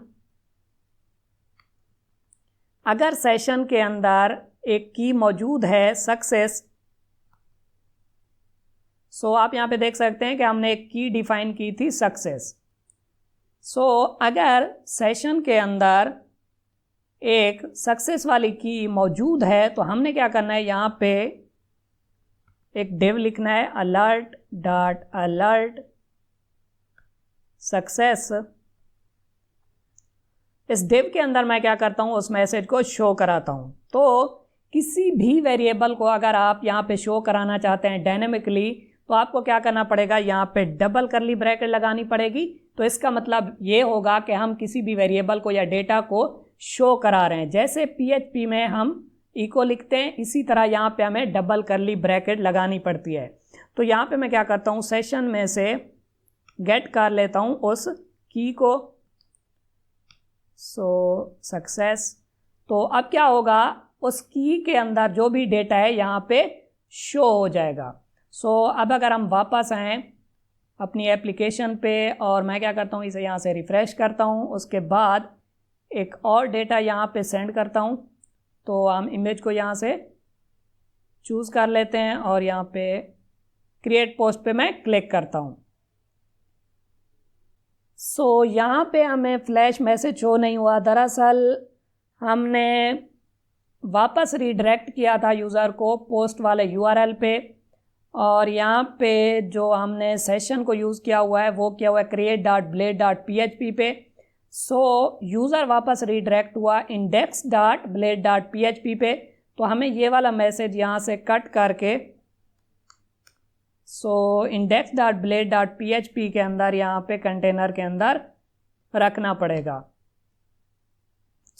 अब अगर मैं वापस आऊँ और यहाँ से दोबारा पोस्ट को क्रिएट करूँ और यहाँ पे इमेज को चूज़ करूँ और यहाँ पे ओपन एंड क्रिएट पोस्ट, तो अब आप यहाँ पे देख सकते हैं कि हमें फ्लैश मैसेज शो हो रहा है पोस्ट क्रिएटेड सक्सेसफुली। इस तरह हम क्या कर सकते हैं कि पोस्ट को क्रिएट कर सकते हैं। बट एक चीज़ हमने यहाँ पे ये नहीं देखी कि अगर यूज़र यहाँ से किसी भी फील्ड को मिस कर देता है और यहाँ पे क्रिएट पोस्ट पे क्लिक करता है तो यहाँ पे हमें एरर्स शो होने चाहिए। आप यहाँ पे देख सकते हैं कि हमें शो हो रहा है call to a member function store on null, क्योंकि हमने यहाँ पे कोई भी डेटा पास नहीं किया। अगर यहाँ पे हम कोई भी डेटा पास नहीं करेंगे तो यहाँ पे हमें वैलिडेशन एरर शो होने चाहिए। तो उसके लिए हमें क्या करना पड़ेगा, यहाँ पे पोस्ट कंट्रोलर के अंदर डेटा को स्टोर करने से पहले यहाँ पे वैलिडेशन लगानी पड़ेगी। तो उसके लिए हम क्या करेंगे, यहाँ पे लिखेंगे रिक्वेस्ट और यहाँ पे एक मेथड को कॉल करेंगे वैलिडेट और यहाँ पे हमने क्या करना है, वैलिडेशंस को यूज़ करना है। अगर आप यहाँ पे आए हैं लारावेल की वेबसाइट पे और यहाँ पे डॉक्यूमेंटेशन पे आए और यहाँ पे आप सर्च करें वैलिडेशन, तो यहाँ पे आप देख सकते हैं कि राइटिंग दी वैलिडेशन लॉजिक, यहाँ पे मैं क्लिक करता हूँ और यहाँ पे हम वापस आते हैं तो यहाँ पे आप देख सकते हैं कि रिक्वेस्ट की मदद से हम क्या कर सकते हैं, वैलिडेट फंक्शन को कॉल कर सकते हैं। और एरे के अंदर हम क्या करेंगे, यहाँ पे फील्ड मेंशन करेंगे, जैसे यहाँ पे है टाइटल, यहाँ पे है बॉडी और यहाँ पे हम लिखेंगे रिक्वायर्ड, तो वो वाली फील्ड क्या होगी, रिक्वायर्ड होगी। और उसके साथ साथ आप क्या कर सकते हैं, मज़ीद इस पर वैलिडेशन लगा सकते हैं, जैसे यहाँ पे मैक्स 25 कैरेक्टर्स, यानी कि टाइटल जो होगा वो मैक्सिमम 25 कैरेक्टर्स का होगा। आप पाइप साइन का यहाँ पे यूज़ कर सकते हैं और मज़ीद इसके ऊपर वैलिडेशंस लगा सकते हैं, जैसे यहाँ पे लिखा हुआ है पाइप, उसके बाद यूनिक पोस्ट। इसका मतलब ये है कि जो टाइटल होगा वो यूनिक होगा। अगर आपने एक टाइटल यहाँ पे दिया टेबल के अंदर और दूसरी पोस्ट क्रिएट करते वक्त अगर आप वही टाइटल देंगे तो यहाँ पे वो वाला टाइटल एक्सेप्टेबल नहीं होगा, क्योंकि उस टाइटल के साथ आप पहले ही पोस्ट को क्रिएट कर चुके हैं। तो इस तरह आप क्या कर सकते हैं, यहाँ पे वैलिडेशंस लगा सकते हैं। आप यहाँ पे आके लारावेल की वेबसाइट पे आके डॉक्यूमेंटेशन को भी रीड कर सकते हैं। हम क्या करते हैं, यहाँ पे लिखते हैं कि टाइटल रिक्वायर्ड होगा और इसी तरह यहाँ पे डिस्क्रिप्शन भी रिक्वायर्ड होगी, डिस्क्रिप्शन रिक्वायर्ड और इमेज भी रिक्वायर्ड होगी।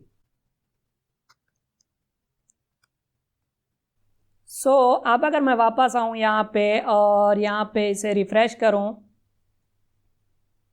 हमने यहाँ पे डेटा ऐड नहीं किया। मैं क्या करता हूँ, क्रिएट पोस्ट पे क्लिक करता हूँ तो आप यहाँ पे देख सकते हैं कि इसने हमें वापस उसी फॉर्म पे रीडायरेक्ट कर दिया।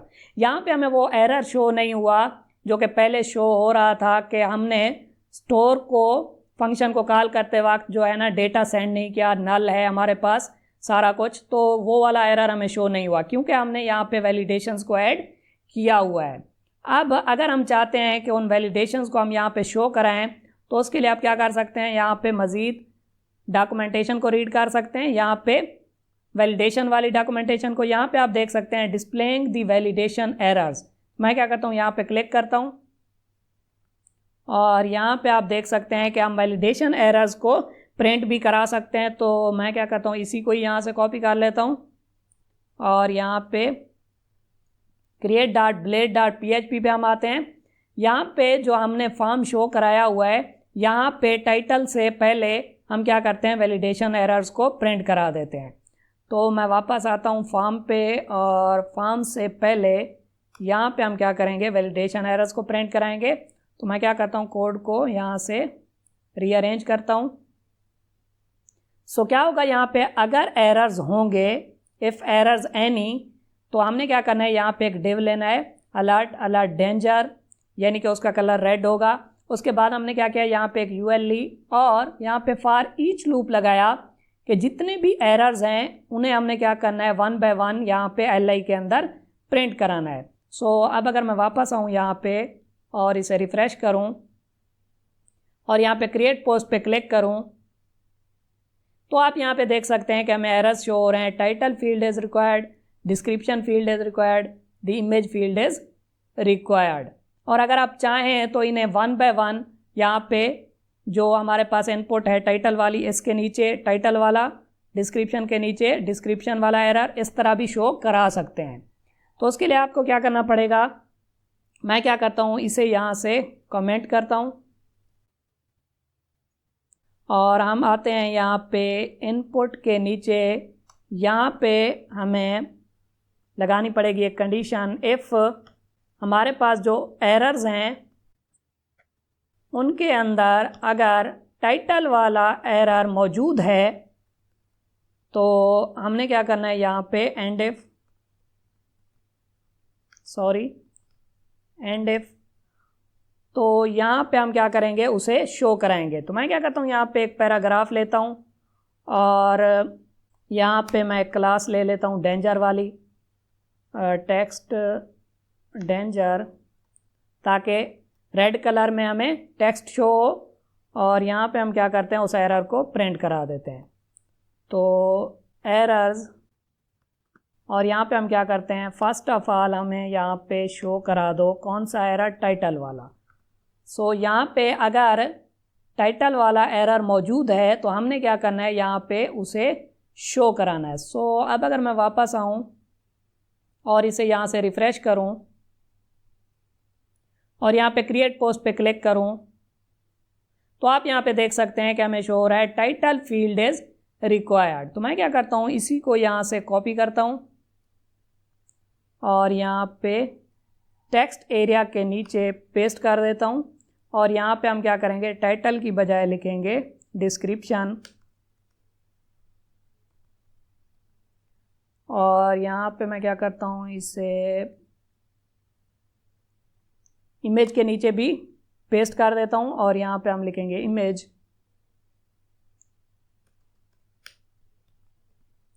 और अब अगर मैं वापस आऊँ और इसे यहाँ से रिफ़्रेश करूँ और क्रिएट पोस्ट पे क्लिक करूँ तो आप यहाँ पे देख सकते हैं कि हमें शो हो रहा है title field is required, description field is required and image field is required. अब अगर मैं यहाँ पे कोई टाइटल पास करता हूँ जैसे कि Vue.js और क्रिएट पोस्ट पे क्लिक करता हूँ तो आप यहाँ पे देख सकते हैं कि हमें एरर शो है description field is required and image field is required. यहाँ पे क्योंकि हमने टाइटल पास किया था तो हमें यहाँ पे टाइटल के लिए एरर नहीं शो हो रहा, बट यहाँ पे आप देख सकते हैं कि जो हमने टाइटल पास किया था वो लॉस हो चुका है।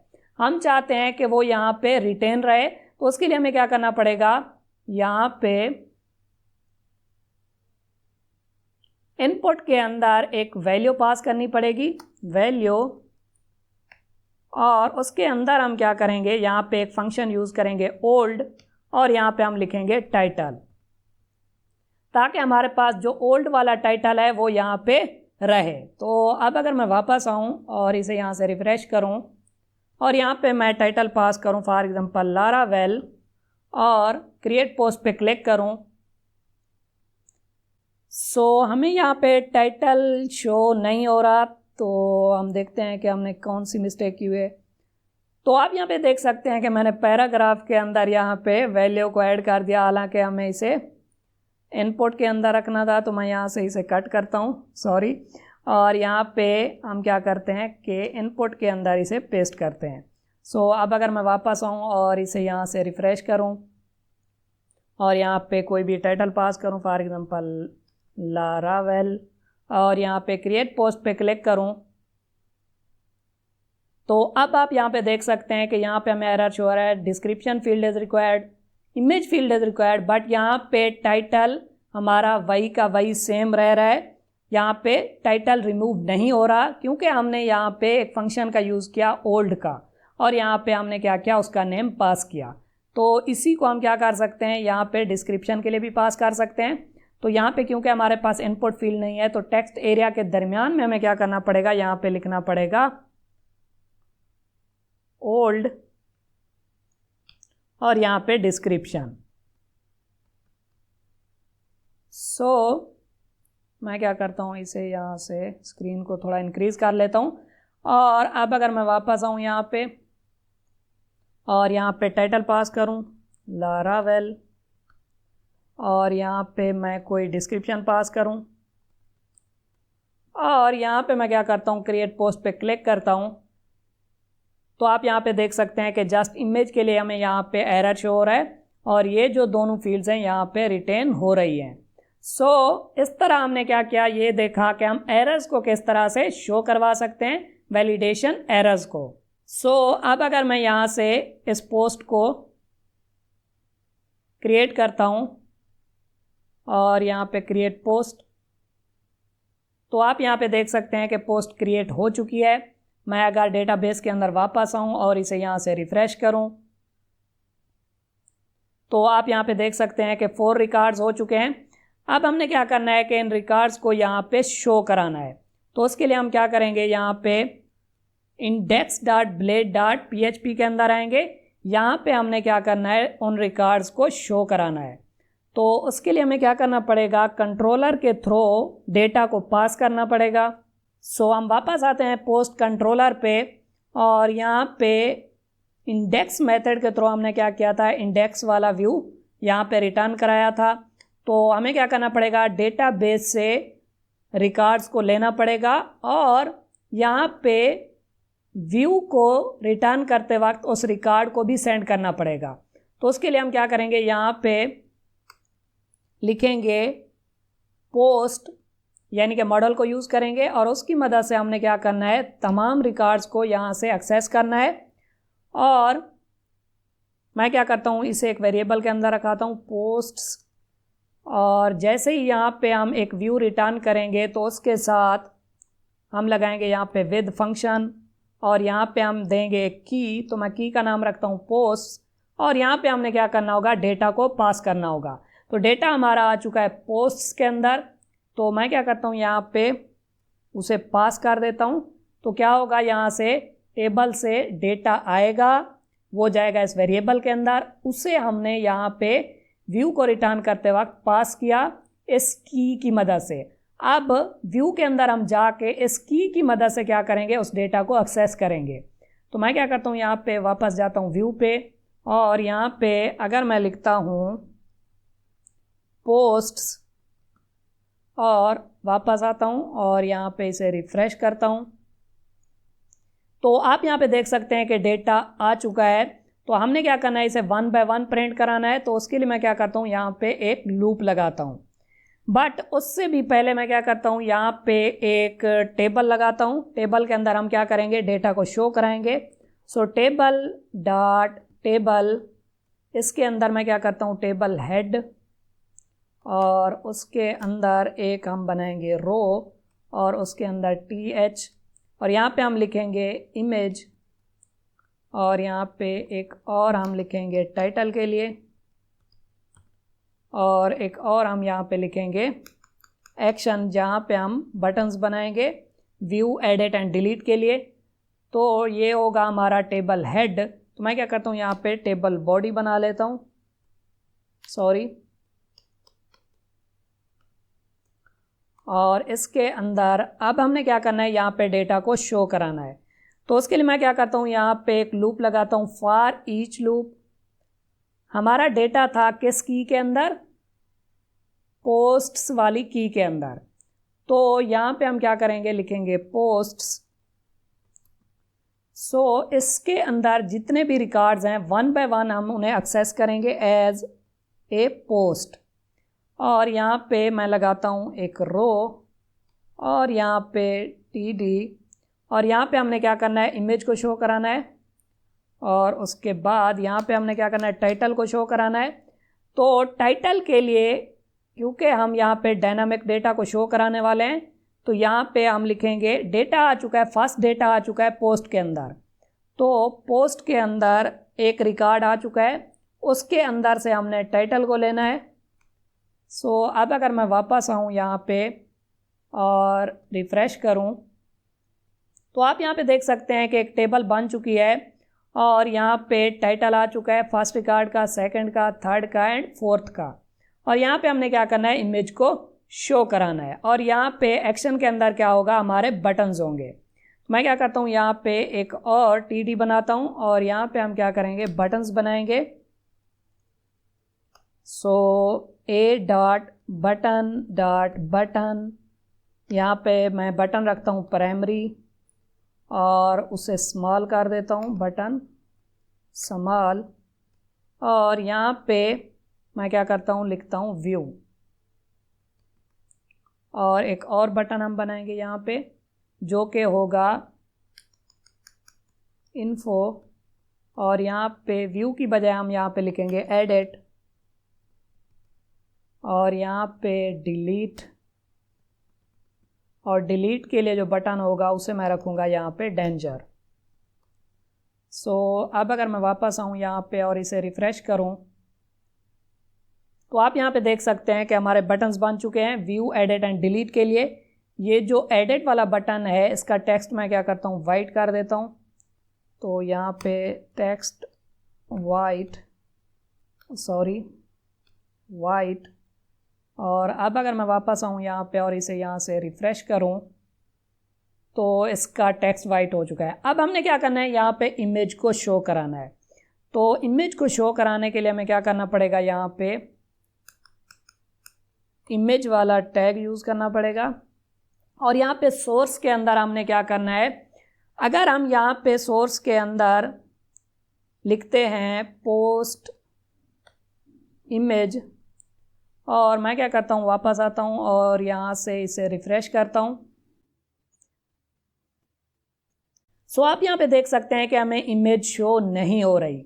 दरअसल हमने क्या करना है, यहाँ पे इमेज हमारी थी स्टोरेज वाले फ़ोल्डर के अंदर जिसे हमने लिंक कराया था पब्लिक वाले फ़ोल्डर के अंदर, क्योंकि हम पब्लिक वाले फ़ोल्डर के अंदर से डेटा को एक्सेस कर सकते हैं। हमारी जो इमेजेस होंगी या फिर CS की फ़ाइल या फिर JS की फ़ाइल होगी वो पब्लिक वाले फ़ोल्डर के अंदर होनी चाहिए। तो यहाँ पे हमारे पास एक फ़ोल्डर है स्टोरेज वाला और उसके अंदर पोस्ट के अंदर यहाँ पे इमेजेस हमें शो हो रही हैं। तो हमें क्या करना पड़ेगा, फर्स्ट ऑफ ऑल इस पब्लिक वाले फ़ोल्डर को एक्सेस करना पड़ेगा। तो उसके लिए हम एक फंक्शन का यूज़ करेंगे एसेट। तो हम आ जाएंगे पब्लिक वाले फ़ोल्डर के अंदर। उसके अंदर हमारे पास एक स्टोरेज वाला फ़ोल्डर है, स्टोरेज के अंदर अब क्या है, यहाँ पे पोस्ट के अंदर हमारे पास इमेजेस हैं। और हमारा पाथ क्या था यहाँ पे, अगर मैं वापस आऊँ और यहाँ पे आप देख सकते हैं कि इमेजेस के लिए हमारा पाथ कौन सा था, पोस्ट, उसके बाद इमेज का नेम। तो इसका मतलब ये हुआ कि हमें पोस्ट को एक्सेस करने की ज़रूरत नहीं है क्योंकि ये पाथ के अंदर है। हमें जस्ट यहाँ पे स्टोरेज को एक्सेस करने की ज़रूरत थी। तो हमने क्या किया, यहाँ पे स्टोरेज को एक्सेस किया। उसके बाद हम कंकेटिनेट करेंगे इसे किसके साथ, उस पाथ के साथ। वो पाथ हमारे पास है पोस्ट के अंदर, इमेज के अंदर। तो अब क्या होगा, यहाँ पे हमें इमेज शो होगी। अब अगर मैं वापस आऊँ और यहाँ पे इसे रिफ़्रेश करूँ तो आप यहाँ पे देख सकते हैं कि हमें इमेज शो हो रही है, बट इसका साइज़ हमने कंट्रोल करना है। तो उसके लिए मैं क्या करता हूँ, यहाँ पे इसकी जो विड्थ है वो यहाँ पे रखता हूँ 100 पिक्सल और जो हाइट है उसे मैं यहाँ पे रखता हूँ 50 पिक्सल। और अब अगर मैं वापस आऊँ और इसे यहाँ से रिफ़्रेश करूँ तो आप यहाँ पे देख सकते हैं कि हमें इमेजेस भी शो हो रही हैं। सो अब हमने क्या करना है, यहाँ पे डेटा को व्यू कराना है, एडिट कराना है एंड डिलीट कराना है। सो अब हम क्या करते हैं कि डिटेल को व्यू कराने के लिए यहाँ पे एक और पेज क्रिएट कर लेते हैं। सो मैं वापस आता हूँ VS कोड के अंदर और यहाँ पे जैसे ही कोई व्यू पे क्लिक करेगा तो हम क्या करते हैं, यहाँ पे एक URL क्रिएट करते हैं /posts/ अब हम क्या करेंगे, यहाँ पे डायनेमिकली ID को सेंड करेंगे जिस भी रिकॉर्ड पे हम यहाँ पे व्यू कराना चाहते हैं। फॉर एग्जांपल यहाँ पे अगर व्यू पे कोई क्लिक करे तो इस रिकॉर्ड की डिटेल शो होनी चाहिए, और अगर यहाँ पे कोई क्लिक करे तो इस रिकॉर्ड की डिटेल शो होनी चाहिए। तो उसके लिए हमें क्या करना पड़ेगा, यहाँ पे ID को सेंड करना पड़ेगा। तो यहाँ पे हम क्या करेंगे कि उसी पोस्ट की ID को सेंड करेंगे यहाँ से। सो यहाँ पे आप देख सकते हैं कि लूप चल रहा है। तो फर्स्ट टाइम जब यहाँ पे लूप चलेगा तो फर्स्ट रिकॉर्ड होगा पोस्ट के अंदर, तो उसकी आईडी यहाँ से सेंड होगी, और सेकंड टाइम सेकंड वाले रिकॉर्ड की यहाँ पे आईडी सेंड होगी। तो उसके बाद मैं क्या करता हूँ /शो। तो अब हमें क्या करना पड़ेगा कि इस URL के लिए एक राउट को भी डिफाइन करना पड़ेगा। तो हम क्या करते हैं कि web.php के अंदर चलते हैं, और यहाँ पे मैं क्या करता हूँ इसी को कॉपी करके यहाँ पे पेस्ट कर देता हूँ, और यहाँ पे हमारी जो रिक्वेस्ट होगी वो गेट होगी पोस्ट / अब यहाँ पे हम क्या करेंगे उस आईडी को रिसीव करेंगे। तो यहाँ पे हम लगाएंगे सिंगल कर्ली ब्रैकेट, और यहाँ पे हमें क्या करना पड़ेगा, हमारे पास जो मॉडल है उसका जो नेम है, हमारे पास मॉडल का नेम हमारे पास क्या है, मॉडल का नेम हमारे पास है पोस्ट। और यहाँ पे आप देख सकते हैं कि फर्स्ट लेटर जो है वो कैपिटल है, इसका लोअर केस हम यहाँ पे यूज़ करेंगे। अगर हम यहाँ पे लिखेंगे पोस्ट तो क्या होगा कि ऑटोमेटिकली ये वाली आईडी फैच हो जाएगी जो वहाँ से हमने पास की थी। सो उसके बाद यहाँ पे शो, और यहाँ पे शो वाले मेथड को हम कॉल करेंगे। सो अब अगर हम वापस चलें पोस्ट कंट्रोलर पे, तो यहाँ पे हमारे पास एक मेथड होगा शो वाला, यहाँ पे आप देख सकते हैं। और यहाँ पे हम क्या करेंगे कि राउट मॉडल बाइंडिंग करेंगे। राउट मॉडल बाइंडिंग से क्या होगा कि यहाँ पे हम जो आईडी पास करेंगे वो क्या होगा, मॉडल का नेम होगा लोअर केस में, और यहाँ पे रिसीव करते वक्त हम क्या करेंगे, मॉडल का एक ऑब्जेक्ट बनाएंगे। तो यहाँ पे राउट मॉडल बाइंडिंग हो जाएगी। सो अब इसके अंदर क्या होगा, वही रिकॉर्ड आएगा जो कि हमने सेंड किया था। यहाँ पे जैसे ही यूज़र व्यू पे क्लिक करेगा तो हमने जो आईडी सेंड की थी उसी आईडी का रिकॉर्ड हमें मिलेगा कंट्रोलर के अंदर, अगर हम यहाँ पे मॉडल का लोअर केस यूज़ करेंगे तो। और यहाँ पे हम क्या करेंगे, उसी मॉडल के थ्रू यहाँ पे उसे एक्सेस करेंगे। तो अब अगर यहाँ पे मैं डाई डंप करूँ $post और यहाँ पे आईडी, सो अब मैं क्या करता हूँ, वापस चलता हूँ और यहाँ पे इस वाले रिकॉर्ड को व्यू करता हूँ। फर्स्ट रिकॉर्ड को फर्स्ट ऑफ ऑल मैं क्या करता हूँ, इसे रिफ़्रेश कर देता हूँ और यहाँ पे व्यू पे क्लिक करता हूँ। तो आप यहाँ पे देख सकते हैं कि हमें आईडी शो हो रही है 1। और अगर हम यहाँ पे व्यू पे सोर्स करें तो यहाँ पे आप देख सकते हैं कि आईडी पास हो रही है 1, यहाँ पे 2, और उसके बाद यहाँ पे आईडी पास हो रही है 4 और यहाँ पे 5, क्योंकि डेटाबेस के अंदर हमारे पास जो आईडीज हैं वो कौन सी हैं, 1, 2, 4 एंड 5। सो इसका मतलब ये हुआ कि जिस भी डेटा के सामने हम व्यू पे क्लिक करेंगे उसी का डेटा हमें शो होगा।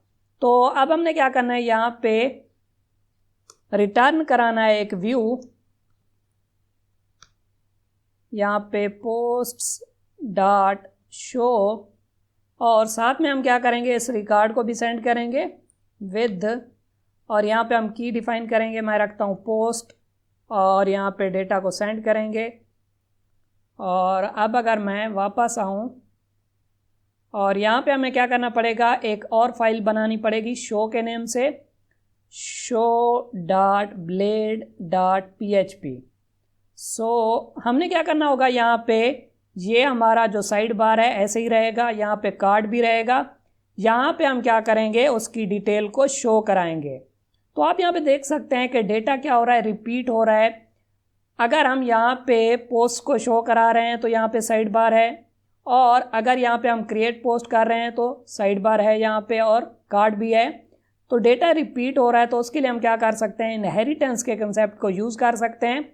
सो मैं क्या करता हूँ, यहाँ पे व्यूज़ वाले फोल्डर के अंदर एक और फोल्डर क्रिएट करता हूँ लेआउट्स के नाम से, और इसके अंदर एक फ़ाइल क्रिएट करता हूँ app.blade.php। जो भी हमारा रीयूजेबल कोड होगा उसे हम इसके अंदर रखेंगे। तो मैं क्या करता हूँ, इंडेक्स वाली फ़ाइल से सारा डेटा कॉपी करता हूँ और app.blade.php के अंदर पेस्ट कर देता हूँ। अब यहाँ पे क्या होगा, दरअसल ये जो हमारे पास हेड वाला सेक्शन है ये सेम होगा, बाकी पेजेस के अंदर भी होगा, यहाँ पे क्रिएट के अंदर, इंडेक्स के अंदर, शो के अंदर, और ये कंटेनर भी होगा, और यहाँ पे रो भी होगी, ये 4 वाला कॉलम भी होगा तमाम पेजेस के अंदर। जस्ट हो क्या रहा है, यहाँ पे 8 वाले कॉलम के अंदर हमारे पास जो कार्ड है वो चेंज हो रहा है। तो अब हमने क्या करना है, यहाँ पे इस कार्ड को नहीं लिखना क्योंकि ये तमाम पेजेस के लिए चेंज होगा। यहाँ पे हम क्या करेंगे, लिखेंगे यील्ड। तो यहाँ पे मैं क्या करता हूँ, लिखता हूँ कंटेंट। अब होगा क्या, अगर मैं आऊँ index.blade.php के अंदर तो मुझे यहाँ पे हेड वाले सेक्शन को ऐड करने की ज़रूरत नहीं है। यहाँ पे ये जो हमारे पास है इसे भी ऐड करने की ज़रूरत नहीं है। जस्ट हम क्या करेंगे, यहाँ पे जो 8 वाले कॉलम के अंदर कार्ड है उसे रखेंगे। तो मैं क्या करता हूँ, इसी को ही यहाँ से कट करता हूँ, Ctrl+X, और बाकी जो डेटा है उसे यहाँ से डिलीट कर देता हूँ।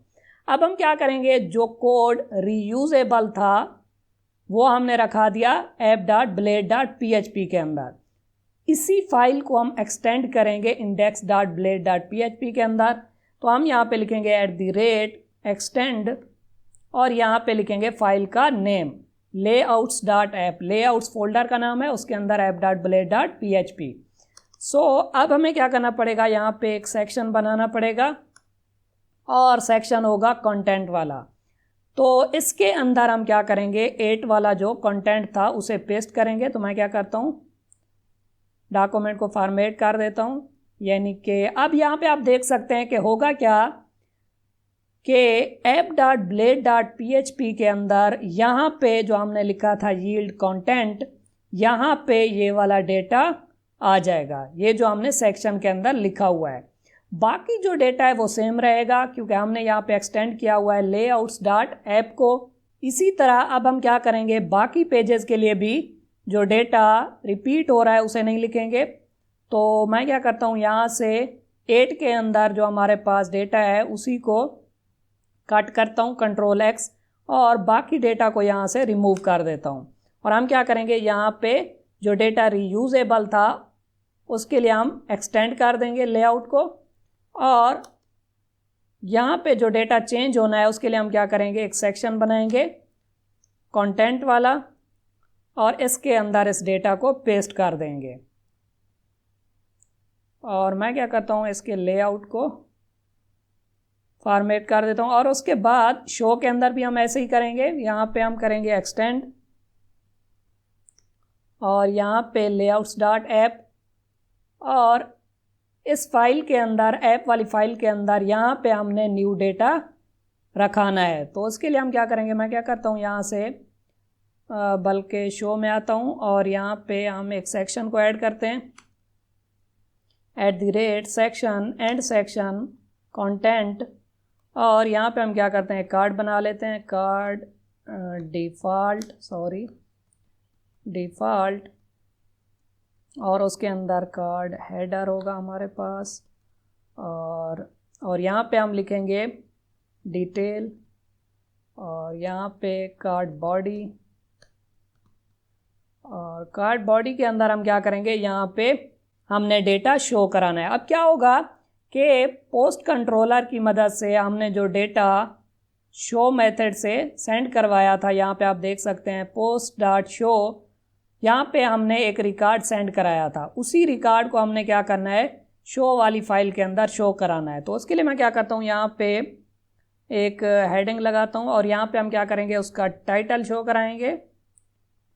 पोस्ट टाइटल, और यहाँ पे मैं क्या करता हूँ, एक पैराग्राफ बनाता हूँ, और यहाँ पे हम क्या करेंगे, डिस्क्रिप्शन को शो कराएंगे, पोस्ट डिस्क्रिप्शन, और उसके बाद हम क्या करते हैं, यहाँ पे इमेज को शो कराते हैं। और यहाँ पे इसका सोर्स क्या होगा, अब क्योंकि इमेज आएगी पब्लिक वाले फ़ोल्डर से, यहाँ पे पब्लिक वाले फ़ोल्डर के अंदर स्टोरेज वाला फ़ोल्डर, तो हम क्या करेंगे, यहाँ पे पब्लिक में जाने के लिए हम लिखेंगे एसेट, तो हम आ जाएंगे पब्लिक वाले फ़ोल्डर के अंदर, उसके अंदर स्टोरेज, स्लैश उसके बाद हम कंकेटिनेट कर देंगे पाथ को, जो कि है पोस्ट इमेज। और अब अगर मैं वापस आऊँ और इसे रिफ़्रेश करूँ तो हम जाते हैं पोस्ट्स के अंदर, और यहाँ पे हम क्या करते हैं, ये जो हमारे पास लारावेल वाला रिकॉर्ड है इससे हम व्यू करते हैं। तो आप यहाँ पे देख सकते हैं कि हमें शो हो रहा है लारावेल और उसकी डिस्क्रिप्शन शो हो रही है और यहाँ पे इमेज शो हो रही है। उसके बाद हमें यहाँ पे इमेज शो हो रही है, बट यहाँ पे आप देख सकते हैं कि जो इमेज है वो रिस्पॉन्सिव नहीं है। तो उसके लिए हम क्या करते हैं कि यहाँ पे इमेज की जो विड्थ है उसे 100% कर देते हैं, विड्थ 100%। तो क्या होगा, ये इमेज कार्ड की विड्थ को ले लेगी। तो अब आप यहाँ पे देख सकते हैं कि इमेज भी यहाँ पे शो हो चुकी है। तो हमने डेटा को इस तरह से यहाँ पे शो करा लिया। अब अगर मैं क्या करता हूँ, यहाँ से एक और पोस्ट को क्रिएट करता हूँ और यहाँ पे उसका टाइटल देता हूँ फॉर एग्जांपल रिएक्ट JS, और यहाँ पे डिस्क्रिप्शन मैं लेके आता हूँ लोरम इप्सम से। और हम क्या करते हैं, यहाँ से इस पैराग्राफ को कॉपी कर लेते हैं, Ctrl+C, और यहाँ पे पेस्ट कर देते हैं और यहाँ पे एक फ़ाइल को चूज़ करते हैं और यहाँ पे क्रिएट पोस्ट पे क्लिक करते हैं। सो आप यहाँ पे देख सकते हैं कि हमें शो हो रहा है पोस्ट क्रिएटेड सक्सेसफुली। और यहाँ से अगर हम इस पोस्ट को व्यू करें, सो आप यहाँ पे देख सकते हैं कि हमें टाइटल शो हो रहा है, डिस्क्रिप्शन शो हो रही है, उसके बाद यहाँ पे हमें इमेज शो हो रही है। सो अब हम क्या करते हैं, ये देख लेते हैं कि हम यहाँ पे रिकॉर्ड को एडिट किस तरह से कर सकते हैं। तो उसके लिए हमें क्या करना पड़ेगा, हम वापस आते हैं index.blade.php पे और यहाँ पे create.blade.php, ये index.blade.php पे, और यहाँ पे हमारे पास जो एडिट वाला बटन है वहाँ पे हम क्या करते हैं, यहाँ पे लिखते हैं पोस्ट्स स्लैश। यहाँ पे भी हमें क्या करना पड़ेगा, आईडी पास करनी पड़ेगी ताकि हमें पता चले कि कौन से रिकॉर्ड को हम एडिट करना चाहते हैं। तो यहाँ पे भी मैं क्या करता हूँ, आईडी पास करता हूँ, पोस्ट आईडी और उसके बाद स्लैश एडिट। और हमें क्या करना पड़ेगा, यहाँ पे इसका राउट भी डिफाइन करना पड़ेगा। तो मैं क्या करता हूँ, इसी को कॉपी करके यहाँ पे पेस्ट कर देता हूँ और यहाँ पे हम क्या करते हैं, लिखते हैं एडिट, और यहाँ पे मेथड भी क्या होगा, हमारा एडिट होगा। और अब अगर मैं वापस आऊँ पोस्ट कंट्रोलर पे, तो यहाँ पे हमने आना है एडिट वाले मेथड के अंदर। सो यहाँ पे हम क्या करेंगे, एक व्यू को रिटर्न कराएंगे, return view posts dot edit, और यहाँ पे हम क्या करेंगे, विद, और उस रिकॉर्ड को यहाँ से पास करेंगे।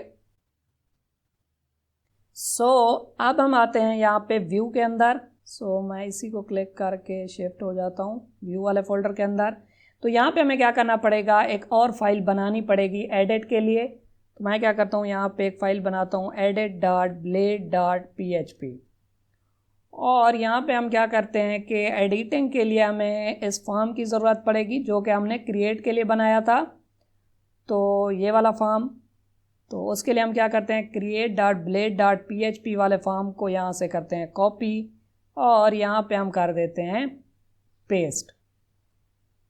और यहाँ पे हमने क्या करना होगा, तो इस कमेंट को यहाँ से मैं रिमूव कर देता हूँ। यहाँ पे वैल्यू के अंदर हम क्या करेंगे, जो डेटा वहाँ से हमने सेंड किया था वो यहाँ पे शो कराएंगे, और यहाँ पे मैं लिखूँगा पोस्ट टाइटल, और यहाँ पे एरर को हम रहने देते हैं। डिस्क्रिप्शन के लिए भी हमें क्या करना पड़ेगा, यहाँ पे ओल्ड की बजाय हम क्या करेंगे, उस डेटा को शो कराएंगे जो कि हमने पास करवाया था, पोस्ट डिस्क्रिप्शन। और यहाँ पे हम क्या करते हैं कि इसी को यहाँ से कॉपी कर लेते हैं और यहाँ पे पेस्ट कर देते हैं। और मैं क्या करता हूँ, यहाँ पे इमेज को शो कराता हूँ। सो यहाँ पे हम क्या करेंगे, इमेज को शो कराएंगे। सो यहाँ पे एसेट और स्टोरेज वाले फोल्डर के अंदर ये जो होगा हमारी इमेज का पाथ होगा और यहाँ पे विड्थ 100%। सो यूज़र को यहाँ पे इमेज शो होगी, अगर वो चाहेगा तो इमेज को अपडेट कर सकता है यहाँ से, और अगर वो चाहे तो उसी इमेज को भी यहाँ पे रख सकता है। सो उसके बाद यहाँ पे होगा एडिट पोस्ट,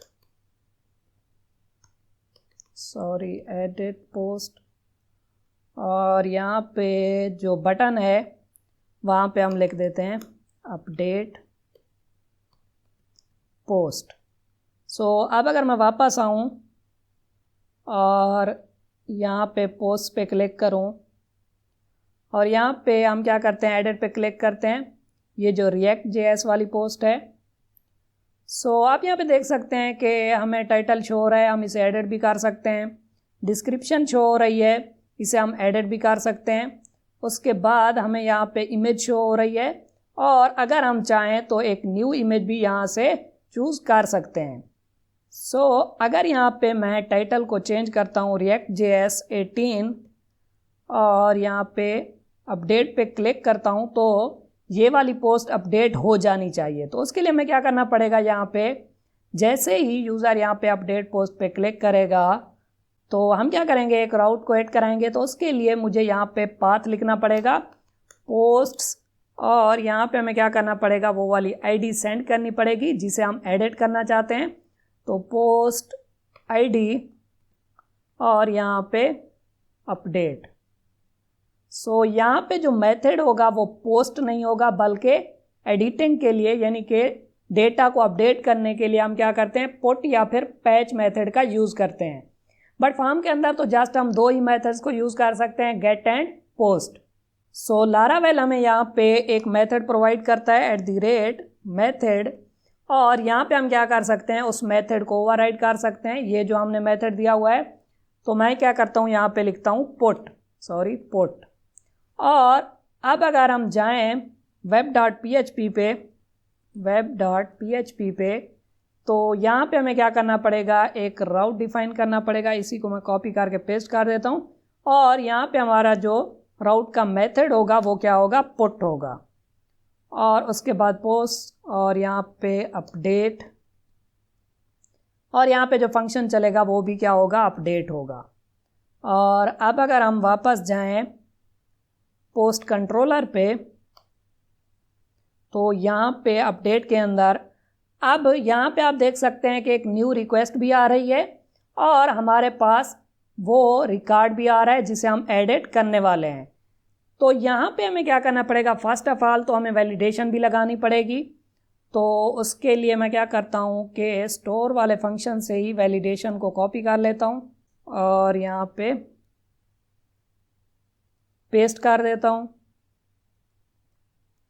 और वैलिडेशन के बाद अब यहाँ पे हमें इमेज की ज़रूरत नहीं है, इमेज पे हम वैलिडेशन नहीं लगाएंगे क्योंकि इमेज वही भी हो सकती है।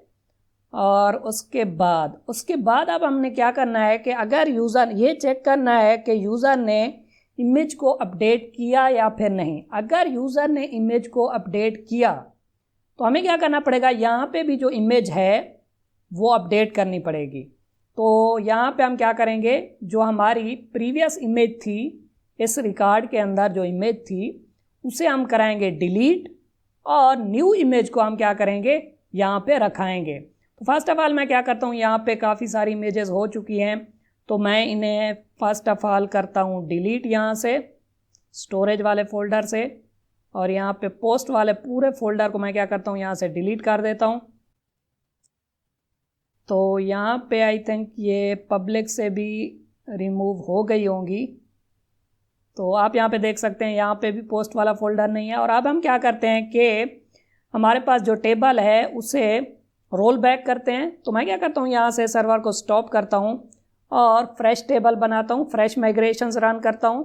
तो उसके लिए हमें क्या करना पड़ेगा, PHP artisan make migration, मैं क्या करता हूँ, यहाँ पे लिखता हूँ PHP artisan migrate, क्योंकि हम माइग्रेट करने वाले हैं, PHP artisan migrate refresh।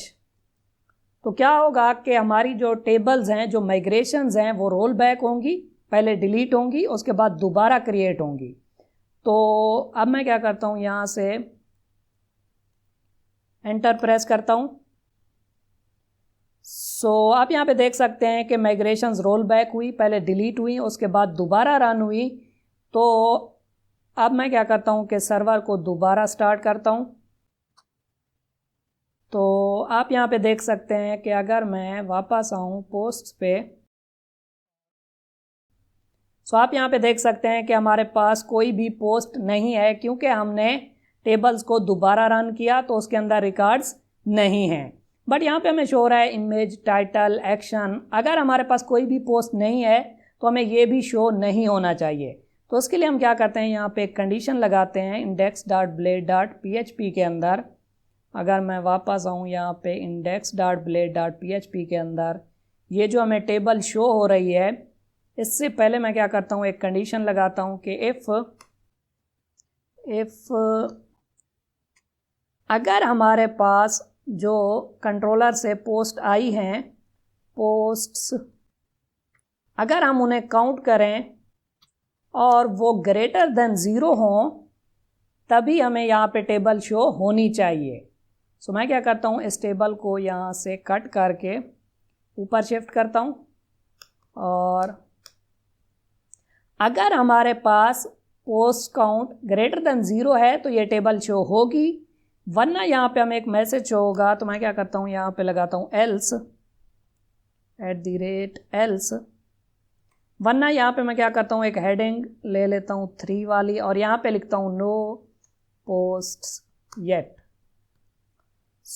अगर यहाँ पे पोस्ट होंगी तो टेबल शो होगी, वरना यहाँ पे शो होगा no posts yet। अब अगर मैं वापस आऊँ और यहाँ से इसे रिफ़्रेश करूँ, तो अब आप यहाँ पे देख सकते हैं कि हमें शो हो रहा है नो पोस्ट येट। मैं क्या करता हूँ, इसे सेंट्रलाइज करता हूँ। तो उसके लिए हम क्या करते हैं, एक क्लास ऐड करते हैं टेक्स्ट सेंटर। अब अगर मैं वापस आऊँ और यहाँ से इसे रिफ़्रेश करूँ तो ये सेंटर में आ चुका है। अब हम क्या करते हैं, यहाँ से एक न्यू पोस्ट को क्रिएट करते हैं, और यहाँ पे मैं क्या करता हूँ, उसका टाइटल रखता हूँ Laravel 11, और यहाँ पे मैं क्या करता हूँ, एक पैराग्राफ को कॉपी करता हूँ और यहाँ पे पेस्ट कर देता हूँ, और यहाँ से हम इमेज को चूज़ करते हैं। यहाँ पे रेड वाली इमेज को मैं चूज़ कर लेता हूँ और क्रिएट पोस्ट पे क्लिक कर देता हूँ। तो यहाँ पे आप देख सकते हैं कि हमें रिकॉर्ड शो हो रहा है, और अगर हम चाहें तो इसे व्यू भी कर सकते हैं, और अगर हम चाहें तो इसे एडिट भी कर सकते हैं। तो अब अगर यहाँ पे हम इसे एडिट करने वाले हैं, अगर हम यहाँ पे न्यू इमेज लेंगे तो ये वाली इमेज फोल्डर के अंदर नहीं होनी चाहिए, डिलीट हो जानी चाहिए, न्यू इमेज आ जानी चाहिए। और अगर हम यहाँ पे न्यू इमेज नहीं लेंगे तो यही इमेज रहनी चाहिए। तो उसके लिए हम यहाँ पे लॉजिक लिखने वाले हैं। अब हमारे पास यहाँ पे एक ही इमेज पड़ी हुई है, आप देख सकते हैं। अब अगर मैं वापस आऊँ कंट्रोलर पे,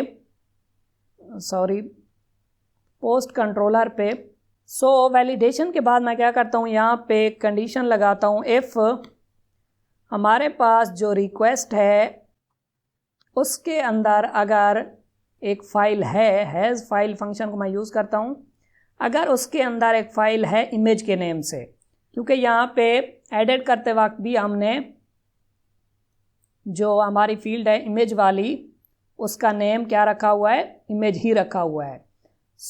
अगर रिक्वेस्ट के अंदर एक फ़ाइल है इमेज के नेम से, तो इसका मतलब ये होगा कि यूज़र ने न्यू इमेज यहाँ पे चूज़ की है। तो उसके लिए हम क्या करेंगे, अगर यूज़र ने न्यू इमेज चूज़ किया है तो उसे हम क्या करेंगे, फ़ोल्डर के अंदर रखाएंगे। तो उसे फ़ोल्डर के अंदर रखाने के लिए हम क्या करेंगे, यहाँ पे मैं क्या करता हूँ, एक वेरिएबल बनाता हूँ इमेज के नेम से, और यहाँ पे हम क्या करेंगे, रिक्वेस्ट के अंदर जो इमेज है उसे हम स्टोर कराएंगे पोस्ट्स वाले फ़ोल्डर के अंदर। और अगर हम यहाँ पे न्यू इमेज को स्टोर कराने वाले हैं, प्रीवियस इमेज भी यहाँ पे पड़ी हुई है, तो 2 इमेजेस हो जाएंगी। हालांकि हम तो ये चाहते हैं कि इस रिकॉर्ड से रिलेटेड जस्ट एक ही इमेज हो जो यूज़र ने नई इमेज अपलोड की है। तो इस वाली इमेज को हमें डिलीट कराना पड़ेगा। तो उसके लिए हम क्या करेंगे, यहाँ पे लिखेंगे स्टोरेज, और यहाँ पे आपने क्या करना है, स्टोरेज लिख के यहाँ पे डिलीट फंक्शन को कॉल कराना है। तो क्या होगा कि यहाँ पे आप पास करेंगे उसका नेम, उसका पाथ जो भी था, तो वो है हमारे पास प्रीवियस पोस्ट के अंदर। यहाँ पे आप देख सकते हैं कि पोस्ट को भी हम ले रहे हैं, तो प्रीवियस पोस्ट के अंदर जो हमारी इमेज है उसे हमने क्या करना है, स्टोरेज से डिलीट कराना है। तो क्या होगा, यहाँ पे स्टोरेज वाले फोल्डर के अंदर पोस्ट के अंदर ये जो इमेज पड़ी हुई है इस पाथ के साथ, ये जो पाथ हमें यहाँ पे मिल रहा है, उसी इमेज को हमने क्या कराना है, डिलीट कराना है। बट एक चीज़ आप यहाँ पे जहन में रखें कि अगर आप स्टोरेज क्लास को यूज़ कर रहे हैं तो इसे आपको इंपोर्ट भी कराना पड़ेगा। तो एडिटर ने खुद ब खुद यहाँ पे इंपोर्ट करा दिया, बट आपने क्या करना है, ये चीज़ मेक श्योर करनी है। तो यहाँ पे आप देख सकते हैं कि ये इंपोर्ट हुआ है फसेट से। तो अब क्या होगा कि जो प्रीवियस इमेज है वो डिलीट हो जाएगी अगर हम न्यू इमेज को स्टोर कराते हैं तो। और अगर यहाँ पे न्यू इमेज यूज़र ने यानी कि चूज़ नहीं की, अगर रिक्वेस्ट के अंदर कोई न्यू इमेज नहीं है, तो हम आएंगे एल्स में, और एल्स में हम क्या करेंगे, यहाँ पे तो हम उसी इमेज को वापस रखाएंगे डेटाबेस के अंदर। उसी इमेज को रखाएंगे तो वो है पोस्ट के अंदर। तो उसी के पाथ को हम क्या करेंगे, रखाएंगे इस वेरिएबल के अंदर। अगर न्यू इमेज होगी तो हम क्या करेंगे, उसे स्टोर भी कराएंगे फोल्डर के अंदर, और प्रीवियस को स्टोरेज से डिलीट करेंगे। और अगर न्यू इमेज नहीं होगी तो वो फोल्डर के अंदर तो रखी हुई है स्टोरेज के अंदर, बस हमने क्या करना है कि डेटाबेस के अंदर उसका जो पाथ है वो रखा लेना है। तो फिलहाल मैंने क्या किया, जस्ट वेरिएबल के अंदर इसे रखाया हुआ है। अभी हमने डेटा को अपडेट नहीं किया, जस्ट हमने ये चीज़ देखी कि हमें फोल्डर के अंदर वही इमेज रखानी है या फिर न्यू इमेज रखानी है। तो अब मैं क्या करता हूँ, डेटा को अपडेट करता हूँ। तो उसके लिए हम क्या करेंगे, पोस्ट के अंदर जो डेटा था उसके लिए हम अपडेट फंक्शन को कॉल करेंगे, और यहाँ पे एक एरे पास करेंगे। टाइटल के अंदर क्या होगा, जो कि हमारी न्यू रिक्वेस्ट आई है वो होगी, सो रिक्वेस्ट टाइटल। और इसी को मैं कॉपी करके पेस्ट कर देता हूँ यहाँ पे, और यहाँ पे डिस्क्रिप्शन, और यहाँ पे भी डिस्क्रिप्शन। और उसके बाद यहाँ पे जो इमेज होगी वो किसके अंदर है, इमेज वाले वेरिएबल के अंदर उसका पाथ पड़ा हुआ है। अगर न्यू इमेज यहाँ पे स्टोर होगी तो उसका पाथ यहाँ पे आएगा, और अगर यहाँ पे इमेज नहीं होगी तो एल्स चलेगा, और जो प्रीवियस इमेज थी पहले वाली उसी का पाथ यहाँ पे आएगा, और हम उसे डेटाबेस के अंदर रखा देंगे। सो इस तरह क्या होगा, यहाँ पे डेटा अपडेट होगा। और मैं क्या करता हूँ, इसी को यहाँ से कॉपी करता हूँ और यहाँ पे पेस्ट कर देता हूँ। सो यहाँ पे हम लिखेंगे पोस्ट अपडेटेड सक्सेसफुली, और उसके बाद return and redirect to post route. So अब अगर मैं वापस आऊँ यहाँ पे, मैं क्या करता हूँ, यहाँ पे इसे एडिट करता हूँ। तो आप यहाँ पे देख सकते हैं कि इमेज मैं वही रहने दे रहा हूँ, और यहाँ पे जस्ट टाइटल को चेंज कर रहा हूँ 11.1, और मैं क्या करता हूँ, यहाँ पे अपडेट पोस्ट पे क्लिक कर देता हूँ। हमें यहाँ पे एक एरर शो हो रहा है, call to undefined method app models post update. अब यहाँ पे हमने स्पेलिंग मिस्टेक कर दी, सॉरी। तो मैं वापस आता हूँ और यहाँ पे पोस्ट कंट्रोलर के अंदर, और यहाँ पे आई थिंक अपडेट करते वक्त यहाँ पे आप देख सकते हैं कि पी पहले आएगा, अपडेट। अब अगर मैं वापस आऊँ और इसे यहाँ से रिफ़्रेश करूँ और कंटिन्यू पे क्लिक करूँ, तो अब आप यहाँ पे देख सकते हैं कि टाइटल चेंज हो चुका है, बट इमेज को हमने चेंज नहीं किया। तो इमेज हमारी वही है, यहाँ पे आप देख सकते हैं रेड वाली। बट अगर अब मैं क्या करता हूँ, एडिट पे क्लिक करता हूँ और वापस आता हूँ और यहाँ पे एक न्यू इमेज को सिलेक्ट करता हूँ, और यहाँ पे मैं क्या करता हूँ, ये ब्लू वाली इमेज को सिलेक्ट करता हूँ और अपडेट पे क्लिक करता हूँ। तो आप यहाँ पे देख सकते हैं पोस्ट अपडेटेड सक्सेसफुली, और यहाँ पे इमेज चेंज हो चुकी है। बट अगर आप यहाँ पे आके देखें तो फोल्डर के अंदर ये इमेज चेंज हो चुकी है और दूसरी जो हमारी इमेज थी वो डिलीट हो चुकी है। तो इसीलिए मैंने आपको यहाँ पे बताया था कि अगर न्यू इमेज आएगी तो उसे हम स्टोर कराएंगे और प्रीवियस इमेज को स्टोरेज में से डिलीट करा देंगे। और अगर न्यू इमेज नहीं आएगी तो हम क्या करेंगे, जस्ट उसका जो पाथ है उसे वापस रखा देंगे। तो इस तरह हम क्या कर सकते हैं कि डेटा को अपडेट कर सकते हैं और इमेज को भी अपडेट कर सकते हैं। How cool is that. इस बात पे एक लाइक तो बनता ही है।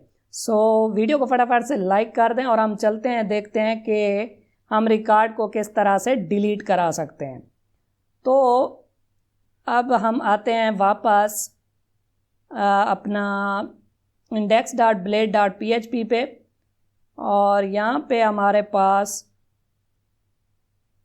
जो डिलीट वाला यहाँ पे बटन है, तो आप क्या कर सकते हैं, यहाँ पे एक गेट रिक्वेस्ट भी भेज सकते हैं, बट रिकमेंडेड है कि आप क्या करें, यहाँ पे डिलीट रिक्वेस्ट को सेंड करें। तो डिलीट रिक्वेस्ट को सेंड करने के लिए हमें क्या करना पड़ेगा, यहाँ पे फॉर्म बनाना पड़ेगा। सो उसके लिए मैं क्या करता हूँ, यहाँ पे इसे कट करता हूँ और यहाँ पे हम क्या करते हैं, एक फॉर्म बनाते हैं और यहाँ पे फॉर्म के अंदर हम क्या करेंगे, CSRF टोकन तो हमने ऐड करना ही करना है। उसके बाद जो मेथड होगा वो क्या होगा, डिलीट होगा, डिलीट। और उसके बाद हम क्या करेंगे, यहाँ पे बटन ऐड करेंगे, बटन डेंजर बटन स्मॉल और यहाँ पे हम लिखेंगे डिलीट। सो अब अगर मैं वापस आऊँ और इसे यहाँ से रिफ़्रेश करूँ तो आप यहाँ पे देख सकते हैं कि बटन नीचे आ चुका है। दरअसल क्या है कि फॉर्म जो है वो ब्लॉक लेवल एलिमेंट है, इसलिए यहाँ पे ऐसा हो रहा है। तो मैं क्या करता हूँ, फॉर्म को इनलाइन बनाता हूँ। तो उसके लिए हम क्या करते हैं, एक क्लास ऐड कर देते हैं, डिस्प्ले इनलाइन आई थिंक। और अब अगर मैं वापस आऊँ और इसे रिफ़्रेश करूँ तो आप यहाँ पे देख सकते हैं कि वापस डिलीट वाला बटन एक ही रो के अंदर आ चुका है। तो अब हमने क्या करना है कि जैसे ही यूज़र यहाँ पे डिलीट पे क्लिक करेगा तो यहाँ पे डिलीट रिक्वेस्ट जाएगी और एक्शन हम यहाँ पे लिख देते हैं पोस्ट्स। और यहाँ पे हम क्या करेंगे, आईडी को सेंड करेंगे, पोस्ट आईडी और उसके बाद डिलीट। सो अब मैं क्या करता हूँ कि वापस आता हूँ राउट वाली फाइल पे, web.php पे, और हम क्या करते हैं कि इस राउट को कॉपी कर लेते हैं और यहाँ पे हमारी जो रिक्वेस्ट होगी वो होगी डिलीट और यहाँ पे डिलीट और हमारे मेथड का जो नेम है वो डिलीट है या फिर डिस्ट्रॉय है। एक मिनट हम चेक कर लेते हैं। यहाँ पे मेथड का नेम है डिस्ट्रॉय। तो अब हम क्या करते हैं, वापस आते हैं web.php के अंदर और यहाँ पे मेथड हमारा होगा डिस्ट्रॉय। और अब हम वापस चलते हैं अपने कंट्रोलर पे, पोस्ट कंट्रोलर, और यहाँ पे हमारे पास जो रिक्वेस्ट आएगी यानी कि हमारे पास जो डेटा आएगा वो यहाँ पे इस ऑब्जेक्ट के अंदर आएगा। सो अब हम क्या करेंगे कि इस रिकॉर्ड को यहाँ पे डिलीट करेंगे। बट एक चीज़ और आप यहाँ पे जहन में रखें कि जैसे ही हम रिकॉर्ड को डिलीट कराएंगे तो क्या होगा कि टेबल में से ये वाला रिकॉर्ड डिलीट हो जाएगा, बट यहाँ पे इमेज डिलीट नहीं होगी जो कि हमने स्टोर कराई थी स्टोरेज वाले फोल्डर के अंदर, वो तो डिलीट नहीं होगी। सो जब हम क्या करेंगे, रिकॉर्ड को डिलीट कराएंगे तो इमेज यहाँ से डिलीट नहीं होगी और क्या होगा, ये वाला फोल्डर यहाँ पे हैवी हो जाएगा, इसके अंदर इमेजेस रहेंगी क्योंकि हम उन्हें तो डिलीट नहीं करा रहे। तो हमें क्या करना पड़ेगा कि जब भी हम डेटा को डिलीट कराएं तो उससे रिलेटेड जो इमेज है उसे भी डिलीट कराएं। तो मैं क्या करता हूँ, यहाँ पे फर्स्ट ऑफ ऑल इमेज को डिलीट करा देता हूँ। स्टोरेज के अंदर हम क्या करते हैं, डिलीट वाला एक फंक्शन चलाते हैं और यहाँ पे हम क्या करेंगे, उसका पाथ देंगे जो कि होगा पोस्ट इमेज।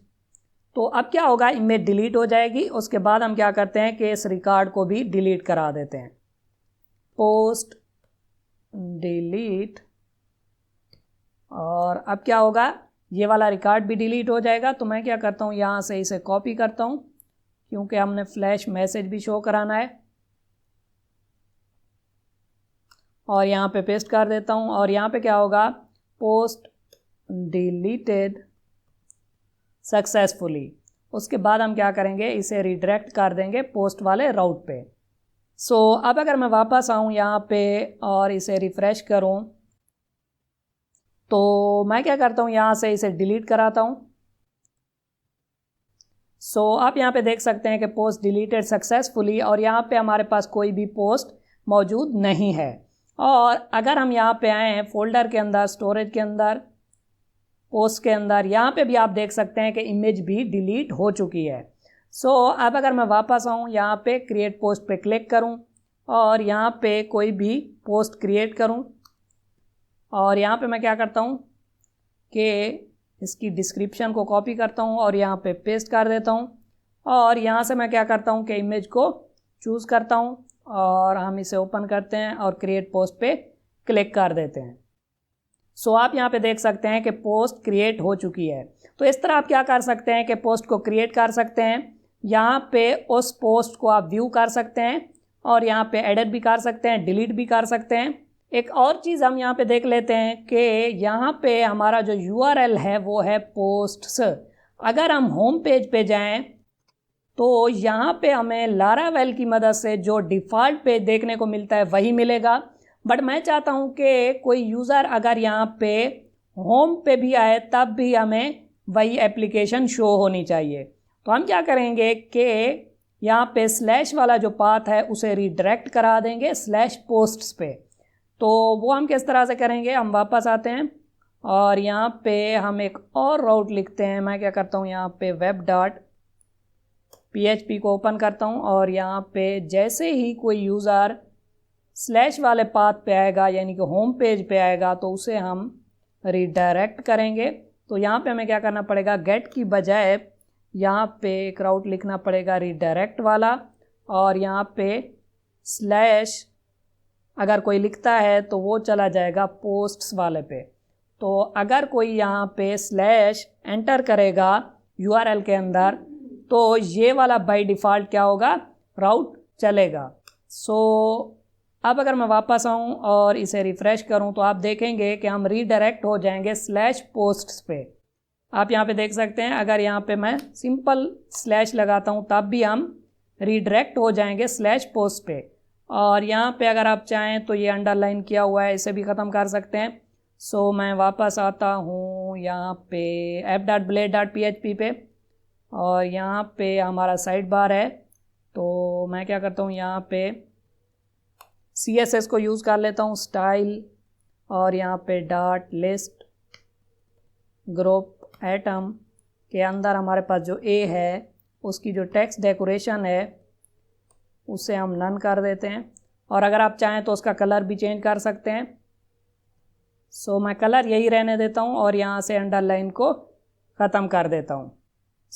इस तरह हमारा प्रोजेक्ट कंप्लीट हुआ। बट अगर आपको वीडियो अच्छी लगी हो तो वीडियो को लाइक करें और एक अच्छा सा कमेंट कर दें। और अगर आप चाहते हैं कि मैं लारावेल 11 पे एक कंप्लीट कोर्स लेके आऊँ जो कि होगा 0 to Hero, जिसके अंदर हम क्या करेंगे, लारावेल 11 के बेसिक्स को कवर करेंगे, उसके बाद हम क्या करेंगे, लारावेल 11 के एडवांस टॉपिक्स को कवर करेंगे, और उसके अंदर हम कुछ प्रोजेक्ट्स को भी ऐड करेंगे।